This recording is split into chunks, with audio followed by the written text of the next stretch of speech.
ക്ലാസ്സുകളെ പറ്റി കോസ്റ്റ് ക്ലാസ്സുകൾ എന്ന് പറഞ്ഞു കഴിഞ്ഞാൽ കോസ്റ്റ് സെന്റർ എന്ന് പറഞ്ഞാൽ കേട്ടിട്ടുണ്ടോ? കോസ്റ്റ് സെന്റർ എന്ന് പറഞ്ഞാൽ കേട്ടിട്ടുണ്ടോ? കോസ്റ്റ് സെന്റർ ആരെയും കേട്ടിട്ടുണ്ടോ? കോസ്റ്റ് സെന്റർ മൈക്ക് അൺമ്യൂട്ട് ചെയ്യാനുള്ള പെർമിഷൻ ഉണ്ടല്ലോ. കോസ്റ്റ് സെന്റർ എന്ന് കേട്ടിട്ടുണ്ടോ? കോസ്റ്റ് സെന്റർ ആരെയും കേട്ട ആളുകൾ പറയും. ടാലിക്ക് ഒരുപാട് ആളുകൾ ഉപയോഗിക്കുന്ന ആളുകളല്ലേ. ഞാൻ പറഞ്ഞുതരാം. എന്നാലും ആർക്കെങ്കിലും കേട്ട പരിചയമൊന്നുമില്ലേ?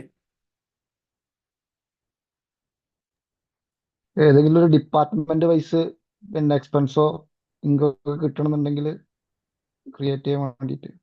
ഏതെങ്കിലും department wise. Okay, very good. Department wise നമുക്ക് എന്തെങ്കിലും ഇൻഫർമേഷൻ കിട്ടണമെന്നുണ്ടെങ്കിൽ ഉപയോഗിക്കാം. പിന്നെ വേറെന്താ കോസ്റ്റ് സെന്റേഴ്സ് എന്ന് പറഞ്ഞു കഴിഞ്ഞാൽ? വേറെ എന്തെങ്കിലും ഇവർ ആർക്കെങ്കിലും അറിയോ?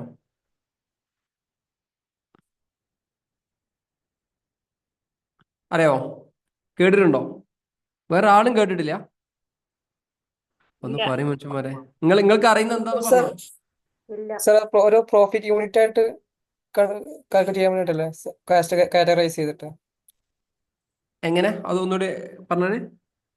അതിപ്പോ നമ്മള് ഇപ്പൊ ഒരു കൺസ്ട്രക്ഷൻ കമ്പനി എടുക്കുകയാണെങ്കിൽ നമ്മള് ഈ ഓരോ പ്രൊജക്ടിന് സെപ്പറേറ്റ് ചെയ്തിട്ട് ഇത് ഉണ്ടാക്കാൻ വേണ്ടിട്ട് ഒരു കമ്പനിയിൽ ഇപ്പൊ ഒരു ഫ്ലാറ്റിന് ഇത്ര കോസ്റ്റ് വരുന്നത് സെഗ്രിഗേറ്റ് ചെയ്യാൻ വേണ്ടിട്ട്, അല്ലെങ്കിൽ ഒരു വില്ലയ്ക്ക് ഇത്ര അറിയാൻ വേണ്ടിട്ട്. യെസ് യെസ് യെസ്, നമ്മൾ അതിന് ഉപയോഗിക്കാറുണ്ട്. Okay, very good. അപ്പോൾ കോസ്റ്റ് സെന്റർ എന്ന് പറഞ്ഞു കഴിഞ്ഞാൽ നേരത്തെ പറഞ്ഞ അതുപോലെ തന്നെ അത് തന്നെയാണ് സംഭവം. ഒരു സ്ഥാപനത്തിൽ ഒരുപാട് എക്സ്പെൻസുകൾ ഉണ്ടാവും. അതിന് ഓരോന്നിനെയും സെഗ്രിഗേറ്റ് ചെയ്ത് മനസ്സിലാക്കാൻ വേണ്ടിയിട്ട്, ഇപ്പൊ നേരത്തെ എക്സാമ്പിൾ പറഞ്ഞ പോലെ ഒരു ബിൽഡിങ്ങിന്റെ വർക്ക് നടന്നുകൊണ്ടിരിക്കുകയാണ്. ഒരുപാട് സൈറ്റിനകത്ത് വർക്ക് നടന്നുകൊണ്ടിരിക്കുന്നു. ഒരുപാട് സൈറ്റിനകത്ത് സാലറി കൊടുക്കുന്നുണ്ട്. ഒരുപാട് സൈറ്റിനകത്ത് എക്സ്പെൻസ് കൊടുക്കുന്നുണ്ട്. അങ്ങനെ ഓരോന്നിനെയും അതിൽ ഏതൊക്കെ ഡിപ്പാർട്ട്മെന്റുകളാണെന്ന് ഇങ്ങനെയൊക്കെ ഐഡന്റിഫൈ ചെയ്യാൻ വേണ്ടിയിട്ടൊക്കെയാണ് നമ്മൾ കോസ്റ്റ് സെന്റർ സാധാരണ രീതിയിൽ ഉപയോഗിക്കാറുള്ളത്. അപ്പൊ ഞാൻ ചെറിയൊരു എക്സാമ്പിൾ ഇന്ന് ഞങ്ങൾക്ക് പറഞ്ഞുതരാം. ചെറിയൊരു എക്സാമ്പിൾ, ഒരു ചെറിയൊരു പ്രോബ്ലം പറയാം. അപ്പൊ നമ്മളൊരു സാലറി കൊടുത്തു. എംപ്ലോയീസിന് നമ്മൾ സാലറി കൊടുക്കുകയാണ്. ഓക്കെ, എംപ്ലോയീസിന് നമ്മൾ സാലറി കൊടുത്തു. മൊത്തം കൊടുക്കുന്നത് ഒരു 30,000 റുപ്പീസ് ആണെന്ന് വിചാരിച്ചോളൂ. ഓക്കെ, മൊത്തം കൊടുക്കുന്നത് 30,000 റുപ്പീസ്. അപ്പൊ ഞാൻ ഒരു കുറച്ച് ആളുകളുടെ പേര് എഴുതാം. പങ്കജ് എന്ന് പറഞ്ഞ ആൾക്ക് ഞാൻ കൊടുത്തിരിക്കുന്നത് 9,000 ആണ്. അതേപോലെ ജിയ എന്ന് പറഞ്ഞ ആൾക്ക് നമ്മൾ കൊടുക്കുന്ന ഈ ഒരു എമൗണ്ട് ആണ്. പിന്നെ സുധീർ എന്ന് പറഞ്ഞ ഒരാൾക്ക് നമ്മൾ ഈ ഒരു എമൗണ്ട് ആണ് കൊടുക്കുന്നത്. 10,500 നമുക്ക് ഇങ്ങനെ കൊടുക്കാം. പിന്നുള്ളത് റീന, ഇവർക്ക് നമ്മൾ ഒരു ചെറിയ ഒരു സാലറി, ബേസിക് സാലറി കൊടുക്കുന്നു. രാകേഷ്, ഇവർക്ക് നമ്മൾ 1,500 രൂപ കൊടുത്തു. ടോട്ടൽ സാലറി എന്ന് പറഞ്ഞത് ഈ ഒരു എമൗണ്ട് ആണ്, 30,000. ഈ 30,000 റുപ്പീസ്, ഈ 30,000 എമൗണ്ട് നമ്മൾ ഈ രീതിയിൽ 1 2 3 4 5, ആക്ച്വലി നമ്മൾ സാലറി കൊടുത്ത 30,000 ആണ്. ഇതിങ്ങനെ വേറെ വേറെ ആളുകളുടെ അടുത്തേക്കാണ് നമ്മളിത് കൊടുത്തിരിക്കുന്നത്. ഇങ്ങനെ ഓരോന്നിനെയും ഡിഫറൻഷിയേറ്റ് ചെയ്യാൻ വേണ്ടിയിട്ടാണ് നമ്മൾ കോസ്റ്റ് സെന്റേഴ്സ് ഉപയോഗിക്കുന്നത്. കോസ്റ്റ് സെന്റേഴ്സ്, ഇതിന്റെ കൂടെ തന്നെ കോസ്റ്റ് കാറ്റഗറി വരുന്നുണ്ട്. കോസ്റ്റ് സെന്റർ ക്ലാസ് എന്ന് പറഞ്ഞിട്ടുള്ള മറ്റൊരു ടേമും കൂടി ഉണ്ട്, കോസ്റ്റ് സെന്റർ ക്ലാസ് എന്ന് പറഞ്ഞിട്ട്. അപ്പൊ അതിനകത്ത് പോവാം. സാധാരണ കേട്ടിട്ടുണ്ടോ കോസ്റ്റ് സെന്റർ ക്ലാസ് എന്ന്? കേട്ടിട്ടുണ്ടോ? ഹലോ, കോസ്റ്റ് സെന്റർ ക്ലാസ് കേട്ട ആൾക്കാരുണ്ടോ? ഈ യൂട്യൂബിനകത്ത് നോക്കി പറയല്ല, കേട്ടിട്ടുണ്ടോ? ഇല്ല സാർ. ആർക്കെങ്കിലും അറിയോ? സാധാരണ ഇതിൽ ഇൻസ്റ്റിറ്റ്യൂട്ടുകളിലൊന്നും ഇതൊന്നും പഠിപ്പിക്കാറില്ല, അങ്ങനെ വരാറില്ല. പക്ഷെ വലിയ കമ്പനികളിൽ ഈ രീതി സാധാരണ ഇതിൽ യൂസ് ചെയ്യുന്ന സംഭവമാണ്. അപ്പൊ ഈ ഒരു സംഭവം എങ്ങനെയായിരിക്കും ചെയ്യാം? ആർക്കെങ്കിലും ഐഡിയ ഉണ്ടോ? ഇപ്പൊ ഞാൻ സ്ക്രീനിൽ ടൈപ്പ് ചെയ്ത സാധനം എങ്ങനെ നമുക്ക് ചെയ്യാൻ വേണ്ടി പറ്റും? എന്തെങ്കിലും ഓപ്ഷൻ അറിയോ ആരെങ്കിലും? ജയചന്ദ്ര ഒന്ന് പറഞ്ഞോളൂ. സർ അത് നമ്മൾ ടാലിയിൽ കോസ്റ്റ് സെന്റർ എനേബിൾ ചെയ്തിട്ട് ഉം സാലറിയുടെ അണ്ടറിൽ സാലറി അണ്ടറിൽ പറഞ്ഞോളൂ, നമ്മള് ക്ലിയർ ആണ്. സാലറി ലെഡ്ജറിൽ കോസ്റ്റ് സെന്റർ അപ്ലിക്കബിൾ യെസ് കൊടുത്തിട്ട് ഉം പിന്നെ നമ്മൾ ഓരോ കോസ്റ്റ് സെന്റേഴ്സ് ക്രിയേറ്റ് ചെയ്തിട്ട് അലോക്കേറ്റ് ചെയ്ത് കൊടുത്താൽ എക്സ്പെൻസുകൾ. യെസ്, അപ്പൊ നോക്കാം. ഇനി നമ്മൾ ഇതിലേക്കാണ് പോകുന്നത്. നമ്മുടെ ടാലിയിലേക്ക് നമുക്ക് പോവാം. നമ്മൾ ആദ്യം ഇങ്ങനെ ഒരു പ്രോബ്ലം കിട്ടിക്കഴിഞ്ഞാൽ, ഈ ഒരു സംഭവം കിട്ടി. ഇപ്പൊ നമ്മളെ ഒരു സ്ഥാപനമാണ്, നമ്മളെ ഒരു ഓയിൽ കമ്പനിയാണ്. ഈ ഓയിൽ കമ്പനി 30,000 രൂപ ഇതിന്റെ എംപ്ലോയീസിന് നമ്മൾ സാലറി കൊടുത്തു. അതിന് ഈ രീതിയിലാണ് കിട്ടിയിരിക്കുന്നത്. നമുക്ക് എംപ്ലോയീസ് എന്ന് പറഞ്ഞിട്ടുള്ള ഒരു കാറ്റഗറി ഉണ്ടാവണം. ഈ എംപ്ലോയീസിനകത്ത് നമുക്ക് ഒരുപാട് ആളുകളുണ്ട്. അപ്പൊ എംപ്ലോയിയെ ക്ലിക്ക് ചെയ്യുമ്പോൾ നമുക്ക് ഓരോ ആളുകളുടെ ഡീറ്റെയിലും കിട്ടണം. അപ്പൊ ഇതാണ് നമ്മൾ ചെയ്യാൻ വേണ്ടി പോകുന്നത്. അതിനുവേണ്ടി നമ്മൾ ഗേറ്റ് ഓഫ് ടാലിയിൽ പോകുന്നു. ഗേറ്റ് ഓഫ് ടാലിയിൽ പോകുന്നു. ഇവിടെ ഷോമോർ എന്ന് പറഞ്ഞൊരു ഓപ്ഷൻ ഉണ്ട് അല്ലെ. ഇവിടെയാണ് നമ്മൾ ഈ ഒരു സംഭവങ്ങൾ വരിക. കോസ്റ്റ് സെന്റർ, കോസ്റ്റ് ക്ലാസ് എന്ന് പറഞ്ഞിട്ടുള്ള സംഭവങ്ങൾ വരിക. ക്ലിയർ ആയല്ലോ? Cost centre, cost class, cost category എന്നൊക്കെ വരുന്നത് ഇവിടെ ഈ ഒരു ഭാഗത്താണ്. അപ്പൊ ഇതിനകത്ത് ഈ ഇവിടെ ഷോ ഇനാക്റ്റീവ് എന്നുള്ളിടത്ത് ആക്റ്റീവ് ആക്കി കൊടുത്തു കഴിഞ്ഞാൽ ഇവിടെ കോസ്റ്റ് സെന്റർ, കോസ്റ്റ് ക്ലാസ് എന്നൊക്കെ ഉണ്ടാവും. അപ്പൊ ആദ്യം നമ്മൾ കോസ്റ്റ് കാറ്റഗറി ഓപ്പൺ ചെയ്യാം. Cost category. ഓക്കെ, കോസ്റ്റ് കാറ്റഗറിയിൽ ക്ലിക്ക് ചെയ്യുന്നു. ക്ലിക്ക് ചെയ്തിട്ട് ഇവിടെ ക്രിയേറ്റ് ന്യൂ കൊടുക്കാം. ക്രിയേറ്റ് ന്യൂ കൊടുത്ത് ആദ്യം നമ്മൾ ഇത് എനാബിൾ ചെയ്യാനുള്ള ഒരു മെസ്സേജ് വന്ന്, അപ്പൊ ഇവിടെ നമ്മൾ ആദ്യം ഈ എംപ്ലോയീസ് എന്ന് പറഞ്ഞ സംഭവം ഇതിനകത്തേക്ക് ആഡ് ചെയ്ത് കൊടുക്കാം. എംപ്ലോയീസ് അല്ലേ. ഇനി ബാക്കിയുള്ള കാര്യങ്ങളൊന്നും നമ്മൾ ചെയ്യണ്ട. ഇപ്പൊ നമ്മൾ അടിച്ച് മുന്നോട്ടേക്ക് പോവാണ്. ഇത് എന്താണെന്നുള്ളത് പിന്നീട് പറയാം. റവന്യൂ ആയിട്ട് അലോക്കേറ്റ് ചെയ്യുന്നു. നോൺ സാധനങ്ങൾ ഇതിനകത്ത് അലോക്കേറ്റ് ചെയ്യുന്നില്ല, നമ്മൾ സേവ് ചെയ്തു. അപ്പൊ നമ്മൾ ഒരു കോസ്റ്റ് കാറ്റഗറി. അപ്പൊ ഇതിന് വേണ്ടിയിട്ടുള്ള സംഭവങ്ങൾ, അതായത് ഈ എംപ്ലോയീസ് എന്ന് പറഞ്ഞിട്ടുള്ള കോസ്റ്റ് കാറ്റഗറി എന്ത് ചെയ്തു, നമ്മൾ ക്രിയേറ്റ് ചെയ്ത് കഴിഞ്ഞു. കോസ്റ്റ് എംപ്ലോയീസ് എന്ന് പറഞ്ഞ സംഭവം നമ്മൾ ക്രിയേറ്റ് ചെയ്ത് കഴിഞ്ഞു. ഓക്കെ, ഇനിയുള്ളത് എംപ്ലോയീസ്. ഓക്കെ, ഇനിയുള്ളത് പങ്കജ്, ജിയ, സുധീർ, റീന, രാകേഷ്. ഇവരെ നമ്മൾ എന്ത് ചെയ്യണം? കോസ്റ്റ് സെന്റർ ആയിട്ട് നമ്മൾ ക്രിയേറ്റ് ചെയ്യണം. കോസ്റ്റ് സെന്റർ ആയിട്ട് ക്രിയേറ്റ് ചെയ്യണം. അപ്പൊ അതിന് വേണ്ടിയിട്ട് മ്യൂട്ട് ചെയ്യണേ, മൈക്ക് അൺമ്യൂട്ട് ചെയ്യണേ, മൈക്ക് അൺമ്യൂട്ട് ചെയ്യണേ. നിങ്ങൾക്ക് എന്തെങ്കിലും സംസാരിക്കാനില്ല എങ്കിൽ മൈക്ക് അൺമ്യൂട്ട് ചെയ്യാം. ഓക്കെ, ഇനി നമ്മൾ നേരെ ഗേറ്റ് ഓഫ് ടാലിയിൽ ക്രിയേറ്റിൽ പോകുന്നു. ക്രിയേറ്റിലൂടെ കോസ്റ്റ് സെന്റർ എന്ന് പറഞ്ഞൊരു ഓപ്ഷൻ ഉണ്ടാവും. ഇവിടെ ക്ലിക്ക് ചെയ്യുന്നു. അതിനുശേഷം കാറ്റഗറി നേരത്തെ നമ്മൾ കൊടുത്തിരുന്ന എംപ്ലോയീസ് കൊടുക്കുന്നു. അതിന് താഴെ നമ്മൾ പങ്കജ്, ജിയ, സുധീർ ഇങ്ങനെ തുടങ്ങിയിട്ടുള്ള എല്ലാ ആളുകളുടെയും സംഭവങ്ങൾ നമ്മൾ എൻ്റർ ചെയ്ത് കൊടുക്കുന്നു. ഇത് ഇവിടെ മാത്രമല്ല, ഒരു സ്ഥാപനത്തിൽ എംപ്ലോയീസ് തന്നെ ഒരുപാട് ആളുകൾ ഉണ്ടെന്ന് വിചാരിക്കും. പലതരത്തിലുള്ള എംപ്ലോയീസ് ഉണ്ട്. ഇപ്പം മാർക്കറ്റിംഗ് ഡിപ്പാർട്ട്മെന്റുകൾ നമുക്ക് ഇതേപോലെ സെഗ്രിഗേറ്റ് ചെയ്യാം. HR ഡിപ്പാർട്ട്മെന്റ് നമുക്ക് ഇങ്ങനെ സെഗ്രിഗേറ്റ് ചെയ്യാം. അക്കൗണ്ട്സ് ഡിപ്പാർട്ട്മെന്റുകൾ, അഡ്മിനിസ്ട്രേറ്റ്, ഇങ്ങനെ എല്ലാത്തിനെയും നമുക്ക് എന്ത് ചെയ്യാം, ഇങ്ങനെ സെഗ്രിഗേറ്റ് ചെയ്ത് കൊണ്ടുവരാം. ഞാൻ ഇപ്പോൾ തൽക്കാലം ഇവിടെ എംപ്ലോയീസ് എന്ന് കൊടുത്തു. എംപ്ലോയീസിനുള്ളിനകത്ത് നെയിം നമ്മൾ പങ്കജ് എന്ന് കൊടുക്കുകയാണ്. പങ്കജ്. അത് കഴിഞ്ഞതിന് ശേഷം എന്ത് ചെയ്യുന്നു, നമ്മൾ സേവ് ചെയ്ത് പോകുന്നു. പങ്കജ്. ഓക്കെ, സേവ് ചെയ്യുന്നു. പ്രൈമറി മുമ്പോട്ടേക്ക് പോകുന്നു. ഇനി അടുത്ത ഒരാളെ നമ്മൾ ക്രിയേറ്റ് ചെയ്യുന്നു. ഓൾറെഡി എംപ്ലോയീസ് ഉണ്ട്. ജിയ എന്ന് പറഞ്ഞ ഒരാളുണ്ട്. അതിന് നമ്മൾ എന്ത് ചെയ്യുന്നു, സേവ് ചെയ്യുന്നു. സുധീർ എന്ന് പറഞ്ഞ മറ്റൊരാളുണ്ട്. അവരുടെ പേര് നമ്മൾ സേവ് ചെയ്യുന്നു. റീന എന്ന് പറഞ്ഞ ഒരാള് പേര് നമ്മൾ സേവ് ചെയ്യുന്നു. രാകേഷ് എന്ന് പറഞ്ഞ ഒരാളെ പേര് നമ്മൾ സേവ് ചെയ്യുന്നു. ക്ലിയർ ആയല്ലോ? അപ്പൊ നമ്മൾ കോസ്റ്റ് കാറ്റഗറി ക്രിയേറ്റ് ചെയ്തു. ആ കോസ്റ്റ് കാറ്റഗറിക്കകത്ത് കോസ്റ്റ് സെന്റേഴ്സിനെ നമ്മൾ ക്രിയേറ്റ് ചെയ്തു. കോസ്റ്റ് കാറ്റഗറിക്കകത്ത് കോസ്റ്റ് സെന്റേഴ്സിനെ നമ്മൾ ക്രിയേറ്റ് ചെയ്ത് കഴിഞ്ഞു. ക്ലിയർ ആണോ? ക്ലിയർ ആണോ? ഹലോ, സെറ്റ് അല്ലേ? സെറ്റ്. ഇനി നമ്മൾ ശ്രദ്ധിക്കണേ, ഇനി ഇമ്പോർട്ടൻ്റ് ആയിട്ടുള്ള പോയിന്റ്, കോസ്റ്റ് സെന്റർ ക്ലാസ്സിലേക്ക് പോവാണ്. ഇപ്പൊ നേരെ നമ്മൾ ഒരു 30,000 രൂപ സെയിൽസ് അടിച്ചു കഴിഞ്ഞാൽ, 30,000 രൂപ സെയിൽസ് അടിച്ചു കഴിഞ്ഞാൽ അതിന് നമുക്ക് പങ്കജ്, ജിയ, സുധീർ, റീന ഇങ്ങനെ പറഞ്ഞുള്ള ഒരുപാട് കോസ്റ്റ് സെന്ററിലേക്ക് നമുക്ക് മാറ്റാൻ വേണ്ടി പറ്റും. ഇനി നമ്മൾ ചെയ്യാൻ വേണ്ടി പോകുന്നത്, കോസ്റ്റ് സെന്റർ എന്നുള്ളത് കോസ്റ്റ് കാറ്റഗറി എന്നുള്ളത് നമ്മൾ ഇനി ഒരു പേയ്മെന്റ് അടിക്കുമ്പോൾ നമ്മൾ 30,000 റുപ്പീസ് എന്ന് മാത്രമേ അടിക്കത്തുള്ളൂ. 30,000 റുപ്പീസ് എന്ന് അടിക്കുന്ന സമയത്ത് ശ്രദ്ധിക്കണേ, ഞാൻ 30,000 രൂപ എന്ന് മാത്രമേ അടിക്കുള്ളൂ. അത് അടിച്ചു കഴിഞ്ഞ് കഴിഞ്ഞാൽ ഓട്ടോമാറ്റിക് ആയിട്ട് പങ്കജിന്റെ അക്കൗണ്ടിൽ 9,000 ക്രെഡിറ്റ് ചെയ്യണം. ജിയയിൽ 5,250 ചെയ്യണം. സുധീറിൽ 10,500 ചെയ്യണം. റീനയിൽ 3,750 ചെയ്യണം. രാകേഷിന്റെ 1,500 ചെയ്യണം. ഇതാണ് നമ്മൾ ചെയ്യാൻ വേണ്ടി പോകുന്നത്. സാധാരണ രീതിയിൽ എന്ത് ചെയ്യാം, നേരെ പേയ്മെന്റ് വൗച്ചറിൽ പോകുന്നു. പേയ്മെന്റ് സാലറി എന്ന് അടിക്കുന്ന സമയത്ത് എംപ്ലോയീസ് എന്ന് പേരും എംപ്ലോയീസിന്റെ പേരിൽ ഓരോരുത്തരുടെ താഴത്ത് പങ്കജ് 9000 ഇങ്ങനെ വരും അല്ലെ. അതായത് ഇങ്ങനെ വരാം. ഓക്കെ, ഇവിടെ ഞാൻ സാലറി പുതിയൊരു സംഭവം ഉണ്ടാക്കുന്നതായിരിക്കും. സാലറി എന്ന് കൊടുക്കുന്നു, അതിന്റെ താഴത്ത് ഇങ്ങനെ എൻ്റർ അടിക്കുന്ന സമയത്ത് ഏതെങ്കിലും ഒരു പേയ്മെന്റ് കൊടുക്കാം. നമ്മൾ ഏതെങ്കിലും എക്സ്പെൻസ് അടിച്ചു, അതാണ് ഓഫീസ് എക്സ്പെൻസ്. ഓക്കെ, ഇവിടെ ഞാനൊരു 30,000 എൻ്റർ അടിച്ച് പോയി കഴിഞ്ഞാൽ ഇവിടെ നമ്മൾ ഇങ്ങനെയായിരുന്നു നമ്മൾ ചെയ്തു പോയിരുന്നു ഇത്ര കാലം. ഇവിടെ ഉണ്ടാവും പങ്കജ് ഇങ്ങനെ പറഞ്ഞിട്ട് ഓരോരുത്തരുടെ പേര്. ഇങ്ങനെയല്ല എല്ലാവരും ചെയ്തിരുന്ന കോസ്റ്റ് സെന്റർ? ഹലോ അല്ലേ, അങ്ങനെ അതെ തന്നെ. അതെ അതെ അതെ ഇങ്ങനെയാണ് ചെയ്തു വരുന്നത്. പക്ഷെ ഞാൻ ഇനി എന്ത് ചെയ്യുന്നില്ല, പങ്കജിന്റെ മുകളിൽ 9000 എന്ന് എൻ്റർ ചെയ്യുന്നില്ല. ജിയന്റെ മുകളിൽ ഈ സംഭവം എൻ്റർ ചെയ്യുന്നില്ല. സുധീറിന്റെയോ റീനയുടെയോ രാകേഷിന്റെ പേരിൽ ഞാൻ ഇങ്ങനൊന്നും എൻ്റർ ചെയ്യുന്നില്ല.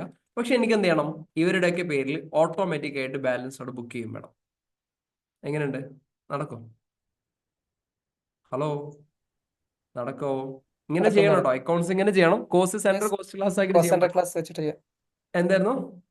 കോസ്റ്റ് സെന്റർ ക്ലാസ് വെച്ചിട്ട് നമുക്ക് ഓട്ടോമാറ്റിക് ആയിട്ട് സെറ്റ് ചെയ്ത് വെക്കാം. പിന്നെ എത്ര പെർസെന്റേജ് വൈസ് ആണെങ്കിലും റേറ്റ് നമ്മള് പേഴ്സൻറ്റേജ് വൈസ് വെച്ച് ചെയ്യണം നമ്മൾ ഇനി ചെയ്യണം. ഇപ്പൊ ഒരുപാട് ആളുകൾ വീഡിയോ ഓഫ് ചെയ്തിട്ടാണല്ലോ നിൽക്കുന്നത്. ഒന്ന് ഓടി വരും. വീഡിയോ ഓഫ് ചെയ്ത ആളുകൾ പുറത്താക്കാതിരിക്കാനുള്ള എന്തെങ്കിലും റീസൺ ഉണ്ടെങ്കിൽ നിങ്ങൾക്ക് ചാറ്റ് ബോക്സിൽ പറയാം. നിങ്ങൾ എങ്ങനെ പേയ്മെന്റ് ചെയ്ത് വന്ന ആൾക്കാരായാലും വീഡിയോയിൽ വന്നിട്ടില്ലെങ്കിൽ ഉറപ്പായിട്ട് നിങ്ങൾ പുറത്താവും. മൊത്തം 45 ആളുകളുണ്ട്, ഒരു 32ഓളം ആളുകൾ വീഡിയോയിലുണ്ട്. 8 ആളുകളല്ല, അവരെ നമുക്ക് റിമൂവ് ചെയ്യാം. 8 ആളുകളുള്ളൂ. ആ 8 ആളുകളിൽ നിങ്ങൾ പെടാതിരിക്കാൻ നോക്കിക്കോളെ. അല്ലേ ജയചന്ദ്ര, അങ്ങനെയല്ലേ? അതെ അതെ വീക്കിലി നമുക്ക് ആകെ 2 മണിക്കൂറല്ലേ ഉള്ളൂ. അതിനകത്ത് നിങ്ങൾക്ക് വീഡിയോയിൽ ഒന്നും ഇരിക്കാൻ കഴിയുന്നില്ലെങ്കിൽ. റംസീന, ദുബായ് ഒക്കെ എങ്ങനെയുണ്ട്?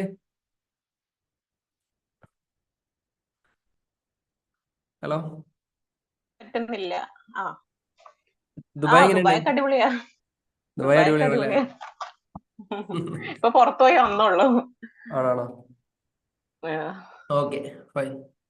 അപ്പൊ ഇനി നമ്മൾ ചെയ്യാൻ വേണ്ടി പോകുന്നത് കോസ്റ്റ് സെന്റർ ക്ലാസ് എന്നാണ്. നമ്മൾ ഓരോരുത്തരുടെ പേരിലും ഇൻഡിവിജ്വൽ ആയിട്ട് നമ്മൾ എമൗണ്ട് ചെയ്യുന്നില്ല. ഇനി നമ്മൾ ഏത് സമയത്തും ഏത് എമൗണ്ട് ബുക്ക് ചെയ്ത് കഴിഞ്ഞാലും ഈ രീതിയിൽ പോകണം. ഇപ്പൊ നമ്മളൊരു സ്ഥാപനത്തിൽ ഒരു സാലറി വെച്ചിട്ടുണ്ടാവും അല്ലെ, മിക്കവാറും എല്ലാവർക്കും ഒരു സാലറി വെച്ചിട്ടുണ്ടാവും, ബേസിക് സാലറി. അത് എല്ലാ മാസവും കൃത്യമായിട്ടും ബേസിക് സാലറി അവരെ അക്കൗണ്ടിൽ വേണം. ക്ലിയർ ആയല്ലോ? നമ്മൾ മൊത്തം ഒരു 5 ലക്ഷം രൂപയാണ് മൊത്തം സാലറിക്ക് വേണ്ടിയിട്ട് ഈ ഒരു മാസം നമുക്ക് 5 ദിവസം സാലറി ഉള്ളതെങ്കിൽ ഞാൻ ഇവിടുന്ന് 5 ലക്ഷം രൂപ എന്ന് അടിക്കുന്ന സമയത്ത് അരുണിന്റെ അക്കൗണ്ടിന്റെ പോകണം, കോമളവല്ലി മാഡത്തിന്റെ അത് പോകണം, ജയചന്ദ്രനിൽ അത് പോകണം, കൃഷ്ണനിൽ അത് പോകണം. ഓരോരുത്തരുടെയിലും അത് കൃത്യമായിട്ട് അങ്ങനെ പോകണം. അതല്ലാതെ നമ്മൾ എന്ത് ചെയ്യണം, സാലറി ഇന്ന രീതിയിൽ ഓരോന്നും എന്ത് ചെയ്യണം, നമ്മൾ ചെയ്ത് പോകുന്നതിന് പകരം ഒന്നിച്ച് ചെയ്യുന്ന ഒരു രീതിയാണ് നമ്മൾ ഇനി നോക്കാൻ വേണ്ടി പോകുന്നത്. അതിന് നമ്മൾ എന്ത് ചെയ്യണം, പേഴ്സൻറ്റേജുകൾ ആദ്യമേ സെറ്റ് ചെയ്ത് പോകണം. നമ്മുടെ സ്ഥാപനത്തിലെ എക്സ്പെൻസുകൾ എങ്ങനെയാണ് പോവുക എന്നതിനെ കുറിച്ചുള്ള പേഴ്സൻറ്റേജുകൾ ആദ്യം തന്നെ നമ്മൾ എന്ത് ചെയ്യണം, സെറ്റ് ചെയ്യണം. ആ സെറ്റ് ചെയ്യുന്ന സംഭവമാണ് നമ്മൾ ഇനി പറയാൻ വേണ്ടി പോകുന്നത്. അപ്പൊ നേരത്തെ എമൗണ്ടുകൾ എല്ലാവർക്കും ഓർമ്മയില്ലേ? ഞാൻ സ്ക്രീനിൽ എഴുതിയ എമൗണ്ടുകൾ എത്ര എമൗണ്ട്? ഹലോ 9,000, 9,000, 5,250, 5,350. 300 എല്ലാം ചെയ്തില്ലേ? ആ ഒരു എമൗണ്ടിലേക്ക് അതിന്റെ പേഴ്സൻറ്റേജിലേക്ക് നമ്മൾ മാറ്റണം. അപ്പൊ അതിനുവേണ്ടി ഞാൻ ആദ്യം കോസ്റ്റ് സെന്റർ ക്ലാസ് ക്രിയേറ്റ് ചെയ്യാൻ വേണ്ടി പോവാണ്. കോസ്റ്റ് സെന്റർ ക്ലാസ് നമ്മൾ ക്രിയേറ്റ് ചെയ്യാൻ വേണ്ടി പോവാണ്. Okay, Okay. 1 മിനിറ്റ്.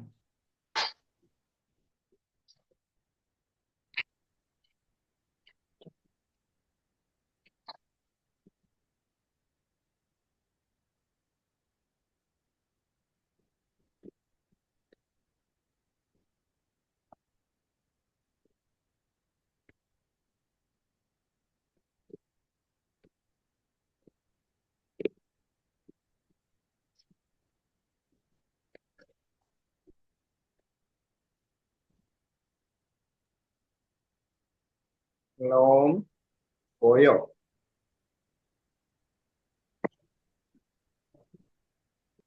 കേൾക്കുന്നില്ലേ? ഓക്കെ, ചെറിയൊരു കോൾ വന്നു, അപ്പൊ അതിലേക്ക് പോയതാ. ഓക്കെ, ഇനി നമ്മളിനി ചെയ്യാൻ വേണ്ടി പോകുന്നത് കോസ്റ്റ് ക്ലാസ് ചെയ്യാൻ വേണ്ടി പോകണം. അത് നമ്മൾ ആദ്യം ഗേറ്റ് ഓഫ് ടാലിയിൽ പോകുന്നു. അതിനുശേഷം നമ്മൾ ഓൾട്ടറിൽ പോവാം. ഓൾട്ടറിൽ പോയി കഴിഞ്ഞാൽ ഇവിടെ ഷോ മോർ എന്ന് പറഞ്ഞിട്ടുള്ള ഒരു ഓപ്ഷൻസ് ഉണ്ടാവും. ഇതിന്റെ താഴത്ത് കോസ്റ്റ് സെന്റർ ക്ലാസ് എന്ന് പറഞ്ഞ സംഭവം ഉണ്ടാവും. കോസ്റ്റ് സെന്റർ ക്ലാസ്, ഇതിനകത്ത് ക്ലിക്ക് ചെയ്യാം. ഓക്കെ, ഇവിടെ ക്ലാസ് നെയിം എന്ന് വേണമെങ്കിൽ നമുക്ക് സ്റ്റാഫ് എന്നോ എന്തെങ്കിലും കൊടുക്കാം. ക്ലാസിന്റെ നെയിം നമുക്ക് സ്റ്റാഫ് എന്ന് കൊടുക്കാം. ബാക്കി മ്യൂട്ട് ചെയ്യണേ. സ്റ്റാഫ് എന്ന് കൊടുക്കാം. എന്നിട്ട് നമ്മൾ ജസ്റ്റ് എൻ്റർ ചെയ്യുന്നു. അപ്പൊ നമ്മൾ നേരത്തെയുള്ള എംപ്ലോയീസ് ഇവിടെ കിട്ടി. എംപ്ലോയീസ് എന്നുള്ള പറഞ്ഞ സംഭവം ഇവിടെ കിട്ടി. ക്ലിയർ ആയോ? മനസ്സിലാവുന്നുണ്ടോ? ഒന്നുകൂടി പറയാം. നമ്മൾ ചെയ്യാൻ വേണ്ടി പോകുന്നത്, ശ്രദ്ധിക്കണേ, നമ്മൾ ചെയ്യാൻ വേണ്ടി പോകുന്ന കാര്യം, നമ്മളൊരു കോസ്റ്റ് ക്ലാസ് നമ്മൾ ക്രിയേറ്റ് ചെയ്യാൻ വേണ്ടി പോകണം. Cost class. Okay, cost class എന്ന് പറയുമ്പോൾ നമ്മൾ 30,000 റുപ്പീസ് ടോട്ടൽ സാലറി 30,000 രൂപ എന്ന് എൻ്റർ ചെയ്യുന്ന സമയത്ത് ഓട്ടോമാറ്റിക് ആയിട്ട് നമ്മൾ നേരത്തെ പറഞ്ഞ രീതിയിൽ അലോക്കേറ്റ് ചെയ്ത് ഓരോരുത്തരുടെ അക്കൗണ്ടിലേക്കും നമ്മൾ എന്ത് ചെയ്യണം? ട്രാൻസ്ഫർ ചെയ്യണം. ഇതാണ് നമ്മൾ ഉദ്ദേശിക്കുന്നത്. നമുക്ക് രണ്ട് രീതിയിൽ ചെയ്യാം. ഒന്ന്, മാനുവലി സാലറി എന്ന് കൊടുത്തിട്ട് കോസ്റ്റ് കാറ്റഗറി, കോസ്റ്റ് സെന്റർ എന്നുള്ള രീതിയിൽ എന്ത് ചെയ്യാം? നമുക്ക് സെറ്റ് ചെയ്യാം. നമ്മൾ അങ്ങനെ മാനുവലി ചെയ്യുന്ന രീതിയിലല്ല ചെയ്യുന്നത്. ഓട്ടോമാറ്റിക് ആയിട്ട് അതിനകത്തേക്ക് ഡാറ്റ പോകുന്ന രീതിയിലാണ് നമ്മൾ ചെയ്യാൻ വേണ്ടി പോകുന്നത്. ക്ലിയർ ആയല്ലോ? അപ്പൊ അതിനുവേണ്ടി ഗേറ്റ് ഓഫ് ടാലിയിൽ പോയിട്ട് നമ്മൾ കോസ്റ്റ് സെന്റർ ക്ലാസ് ക്രിയേറ്റ് ചെയ്യണം. കോസ്റ്റ് സെന്റർ ക്ലാസ് ക്രിയേറ്റ് ചെയ്യണം. അപ്പൊ അതിനുവേണ്ടി ഞാൻ കോസ്റ്റ് സെന്റർ ക്ലാസ് എടുക്കുന്നു. ഗേറ്റ് ഓഫ് ടാലിയിൽ കോസ്റ്റ് സെന്റർ ക്ലാസ് എടുക്കുന്നു. രണ്ട് രീതിയിൽ എടുക്കാം. ക്രിയേറ്റിൽ പോയി എടുക്കാം. ക്രിയേറ്റിൽ പോയിട്ട് ഇവിടെ ഇല്ലെങ്കിൽ ഷോമോറിൽ പോയി കഴിഞ്ഞാൽ ഇവിടെ കോസ്റ്റ് സെന്റർ ക്ലാസ് ഉണ്ട്. ഇതല്ലെങ്കിൽ നോർമലി നമ്മളൊക്കെ ചെയ്യുന്ന പെട്ടെന്ന് ഓൾട്ടറേഷനിൽ പോയി കഴിഞ്ഞാലും സെയിം സംഭവം ഇവിടെ തന്നെ കിട്ടും. ക്ലിയർ ആയല്ലോ? ഇവിടെ ക്ലാസ് നെയിം എന്നുള്ളത് ഇപ്പൊ എംപ്ലോയീസിന് പകരം ഞാനിവിടെ സ്റ്റാഫ് എന്ന് കൊടുക്കണം. എംപ്ലോയീസ് ഞാനിവിടെ നമ്മുടെ സ്റ്റാഫ് എന്ന അർത്ഥത്തിൽ ഇവിടെ കൊടുക്കുന്നു. അതിനുശേഷം എൻ്റർ ചെയ്യുന്നു. എൻ്റർ ചെയ്യുന്ന സമയത്ത് നേരത്തെ നമ്മൾ കാറ്റഗറി ക്രിയേറ്റ് ചെയ്ത എംപ്ലോയീസ് ഇവിടെ വന്നിട്ടുണ്ട്. പിന്നെയുള്ള അതിന്റെ ഓരോ എംപ്ലോയീസിന്റെ പേരും ഇവിടെ കൃത്യമായിട്ട് വന്നിട്ടുണ്ട്. ജിയ, പങ്കജ്, രാകേഷ്, റീന എന്നൊക്കെ പറഞ്ഞ ആളുകൾ ഇവിടെ വന്നിട്ടുണ്ട്.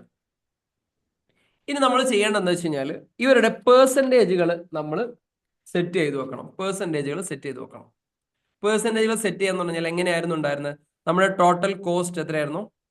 ടോട്ടൽ എത്രയായിരുന്നു? നമ്മുടെ സാലറി 30,000 രൂപ, 30,000. നമ്മൾ ഇവർക്ക് എത്രയാ കൊടുക്കുന്നത്? പങ്കജിന് എത്രയാ വേണ്ടേ? 9,000. 9,000 അല്ലേ? ഇതിന്റെ ഈ ഒരു പേഴ്സൻറ്റേജ് നമ്മൾ ഇവിടെ തന്നെ സെറ്റ് ചെയ്ത് വെക്കണം. ഇതിന്റെ പേഴ്സൻറ്റേജ് ഇവിടെ തന്നെ സെറ്റ് ചെയ്തു. അതാണ് പങ്കജ്. ഞാനിവിടെ പങ്കജിന്റെ സെലക്ട് ചെയ്തു. ഈ 30,000 രൂപയുടെ എത്ര പെർസെൻറ്റേജ് ആണ് 9,000 എന്ന് പറയുന്നത്? ഇതൊരു വൺ ടൈം പ്രോസസ് മാത്രമാണ്. ആദ്യം മാത്രമാണ് നമുക്ക് ഈ സാധനം ചെയ്യാനുള്ളത്. പിന്നീട് എപ്പോഴും ഇത് ചെയ്ത് പോകേണ്ട ആവശ്യമില്ല. 30,000 രൂപയുടെ എത്ര പെർസെൻറ്റേജ് ആണ് 9,000 എന്ന് പറയുന്നത്? 30%. 30%. ഇത് എങ്ങനെയാ കണ്ടേ? 9,000 divided by 30,000 into 100. എങ്ങനെ? 9,000 divided by ഞാൻ into കണ്ടത് 100. 10% 3,000 അങ്ങനെ 3 30%. ആ സിമ്പിൾ ആയിട്ട് ലോജിക്, സാധാ ലോജിക് എങ്ങനെയാ? ഏറ്റവും പെട്ടെന്ന് കാണാൻ പറ്റുന്നത് 10% പെട്ടെന്ന് കാണാൻ വേണ്ടി പറ്റും അല്ലെ? 30,000ന്റെ 10% 3,000. 3 into 3 9. ഇത് ചെയ്യാം. ശരിക്കും ഇതിന്റെ ഇക്വേഷൻ എങ്ങനെയാ?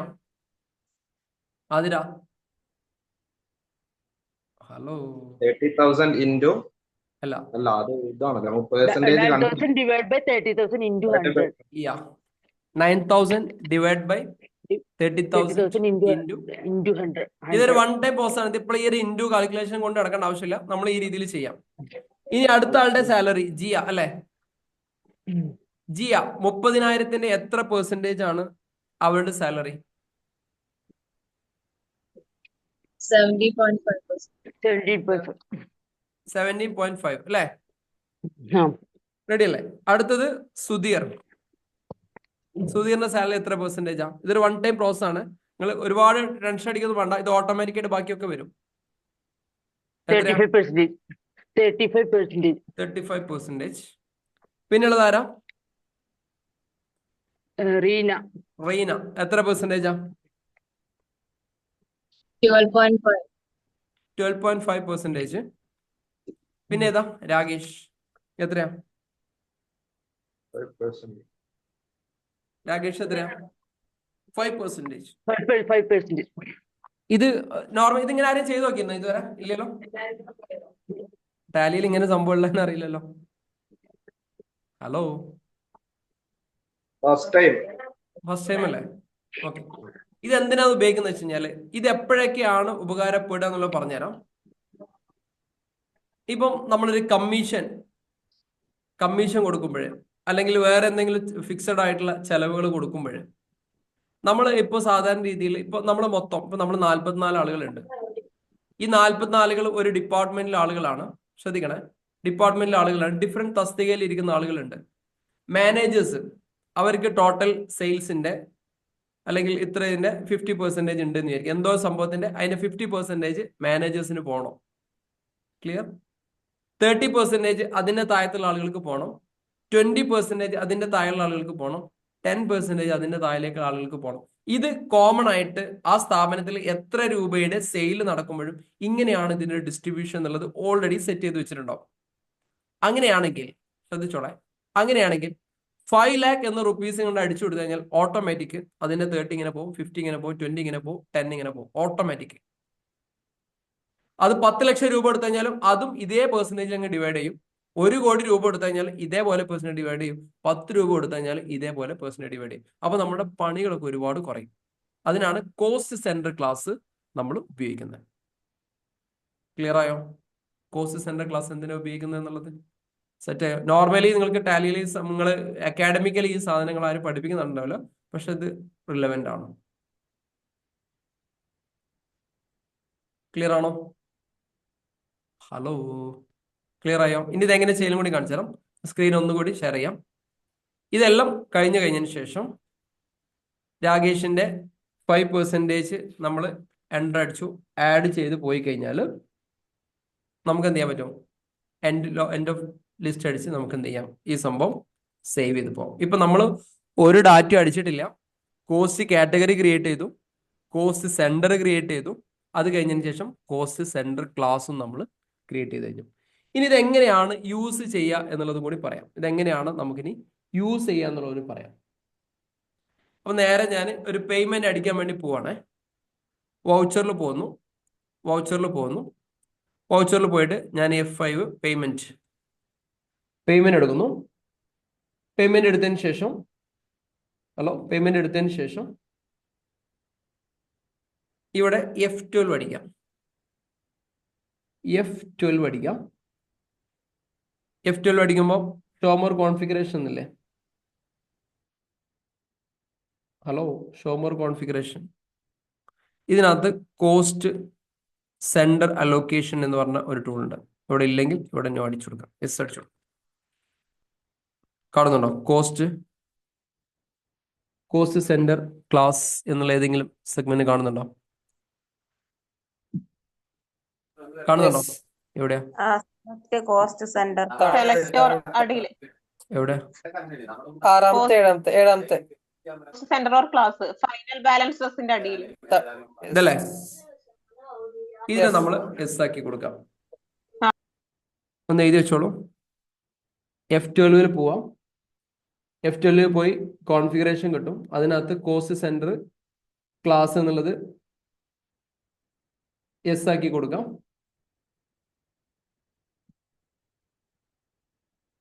ഇനി നേരെ എന്ത് ചെയ്യാം? സേവ് ചെയ്ത് പോവാം. ക്ലിയർ ആയല്ലോ? ഹലോ, ക്ലിയർ ആയോ? ഇനി ഇങ്ങനെ ചെയ്ത് കഴിഞ്ഞാൽ എന്താ സംഭവിക്കുക വെച്ച് കഴിഞ്ഞാൽ വലതുഭാഗത്ത് കോസ്റ്റ് സെന്റർ ക്ലാസ് എന്ന് പറഞ്ഞിട്ടുള്ള ഒരു സാധനം ഇവിടെ ക്രിയേറ്റ് ആയി പോകും. വൗച്ചറിൽ പോയി കഴിഞ്ഞാൽ F5 ഇവിടെ കണ്ട കോസ്റ്റ് സെന്റർ ക്ലാസ് എന്ന് പറഞ്ഞ സാധനം റെഡി അല്ലേ?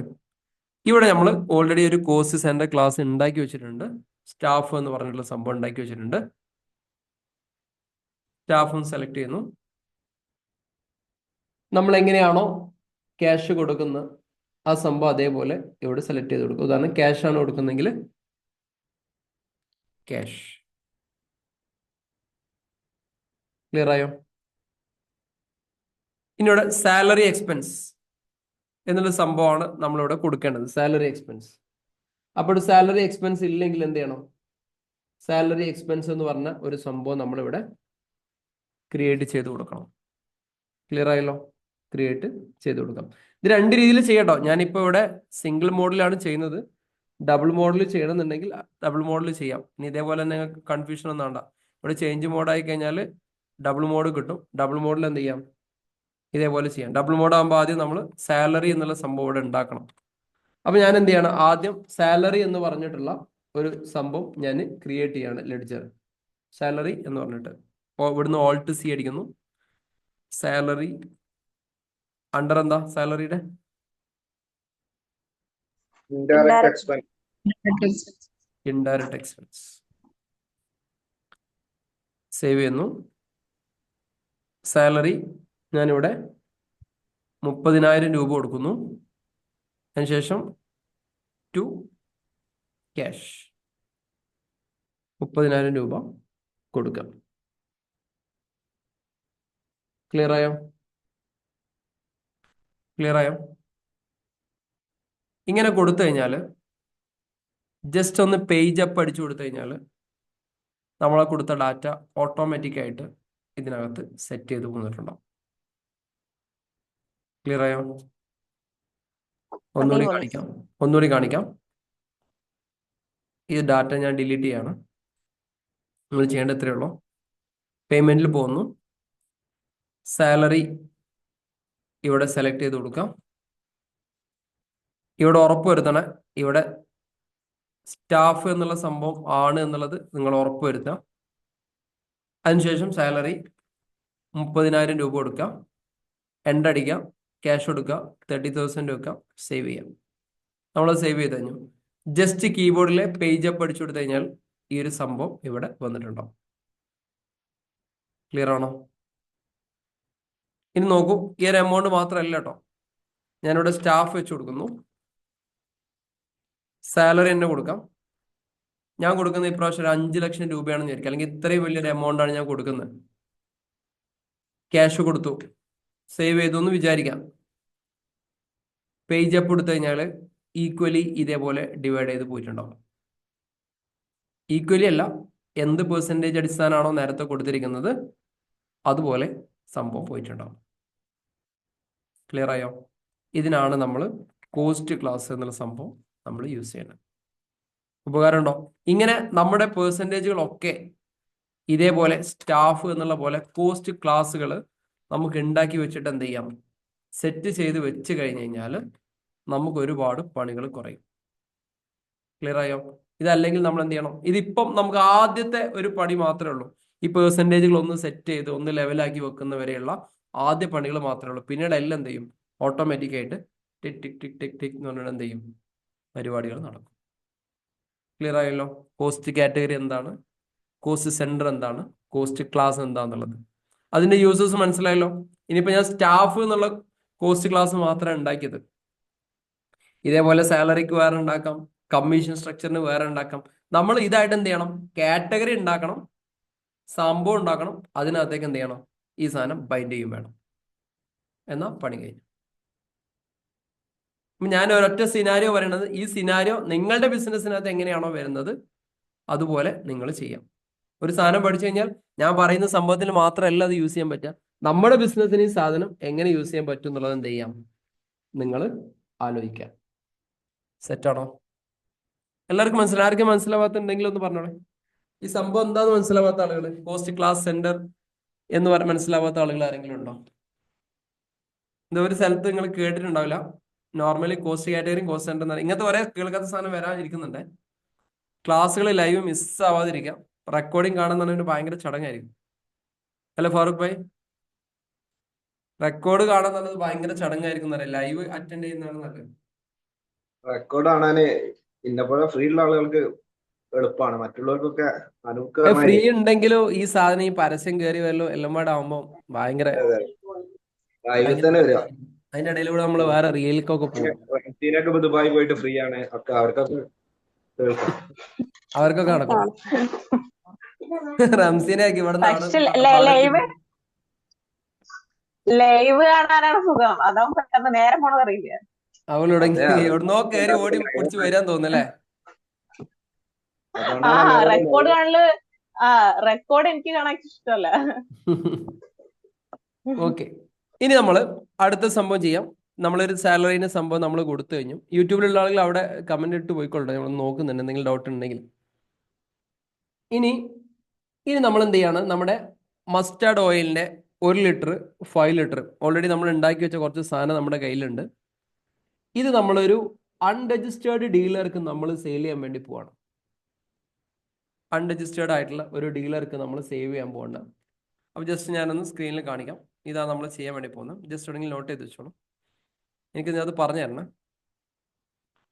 എവിടെയെങ്കിലും എഴുതി വെച്ചോളൂ. അൺരജിസ്റ്റേർഡ് ആയ ഒരു ഡീലർക്ക് നമ്മൾ വിൽക്കാൻ വേണ്ടി പോകുന്നത് 1 ലിറ്ററിന്റെ 3 എണ്ണം 185 രൂപ വെച്ചിട്ട്. എനിക്കത് പറഞ്ഞു തരണേ.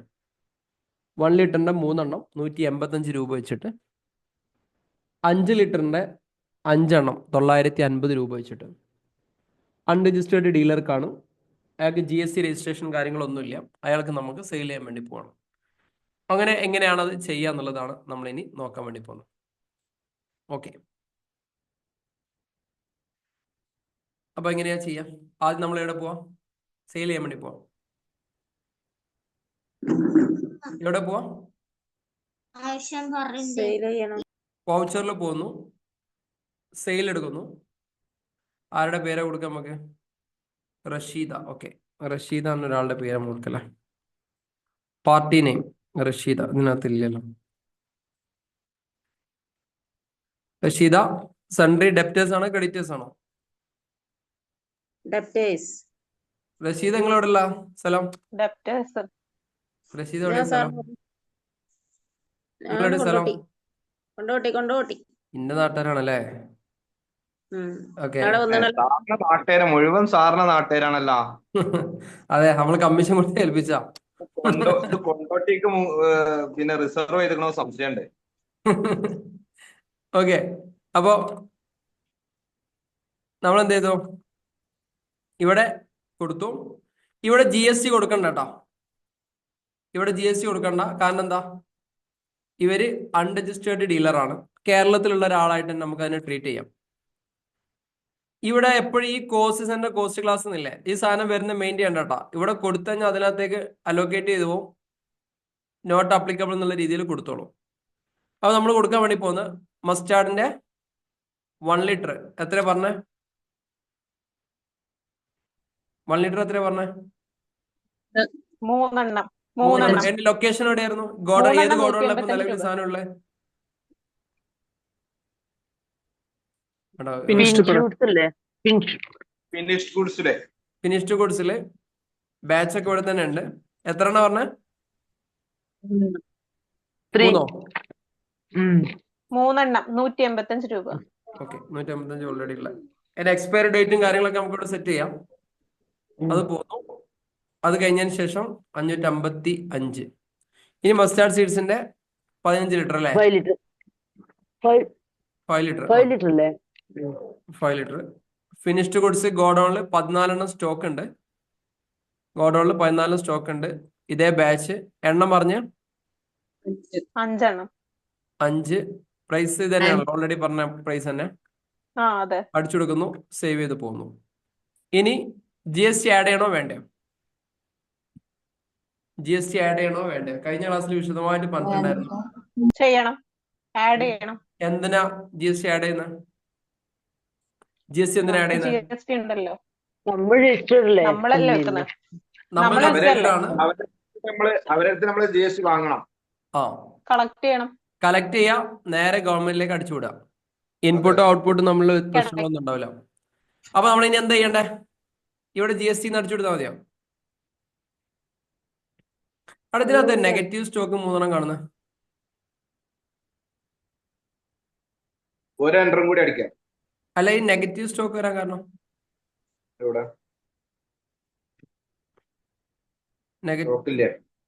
സ്റ്റോക്ക് ഇല്ലേ? ഈ നെഗറ്റീവ് സ്റ്റോക്ക് വരുമ്പോൾ നമ്മളൊന്ന് തിരിഞ്ഞു നോക്കണേ, എന്തുകൊണ്ടാണ് നെഗറ്റീവ് സ്റ്റോക്ക് വരുന്നത് എന്നുള്ളത്. 1 ലിറ്റർ ഫിനിഷ്ഡ് ഗോഡൗണിൽ 8 ഉണ്ട്. ശരി. 5 ലിറ്റർ 14 സ്റ്റോക്ക് ഉണ്ട്. ഫിനിഷ്ഡ് ഗോഡൗണിൽ തന്നെ 14 പിന്നെന്താ പ്രശ്നം?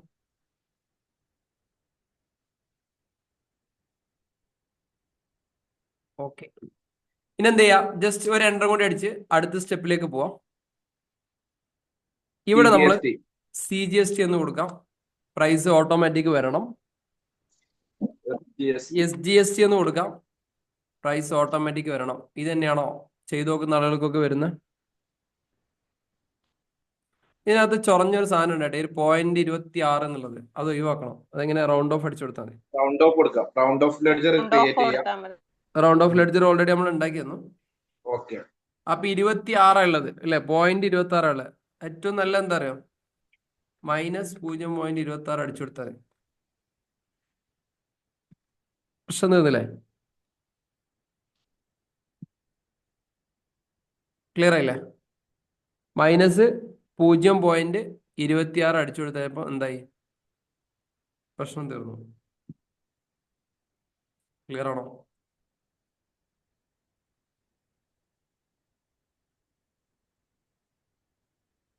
സേവ് ചെയ്യട്ടെ? ഹലോ, ക്ലിയർ ആണോ? ആർക്കാ മനസ്സിലാവാത്തെ? Clear, sir. അപ്പൊ അൺരജിസ്റ്റേർഡ് ഡീലർ ചെയ്യുന്ന സമയത്ത് ആർക്കിപ്പോ നമ്മൾ സെയിൽ ചെയ്ത്? ഇപ്പൊ സേവ് ആയിട്ടില്ലേ? സേവ് ആയിട്ടില്ലല്ലോ. ഇത് സേവ് ചെയ്തിട്ടില്ല. പേരെന്തേനും കൊടുത്തേ? അവർ പേരെല്ലാം കൊടുക്കാം. റഷീദ. ഷീത. അടിച്ചു മിന്നി പോവാ, കാണാത്ത ആളുകൾ പെട്ടെന്ന് കണ്ടോളൂ.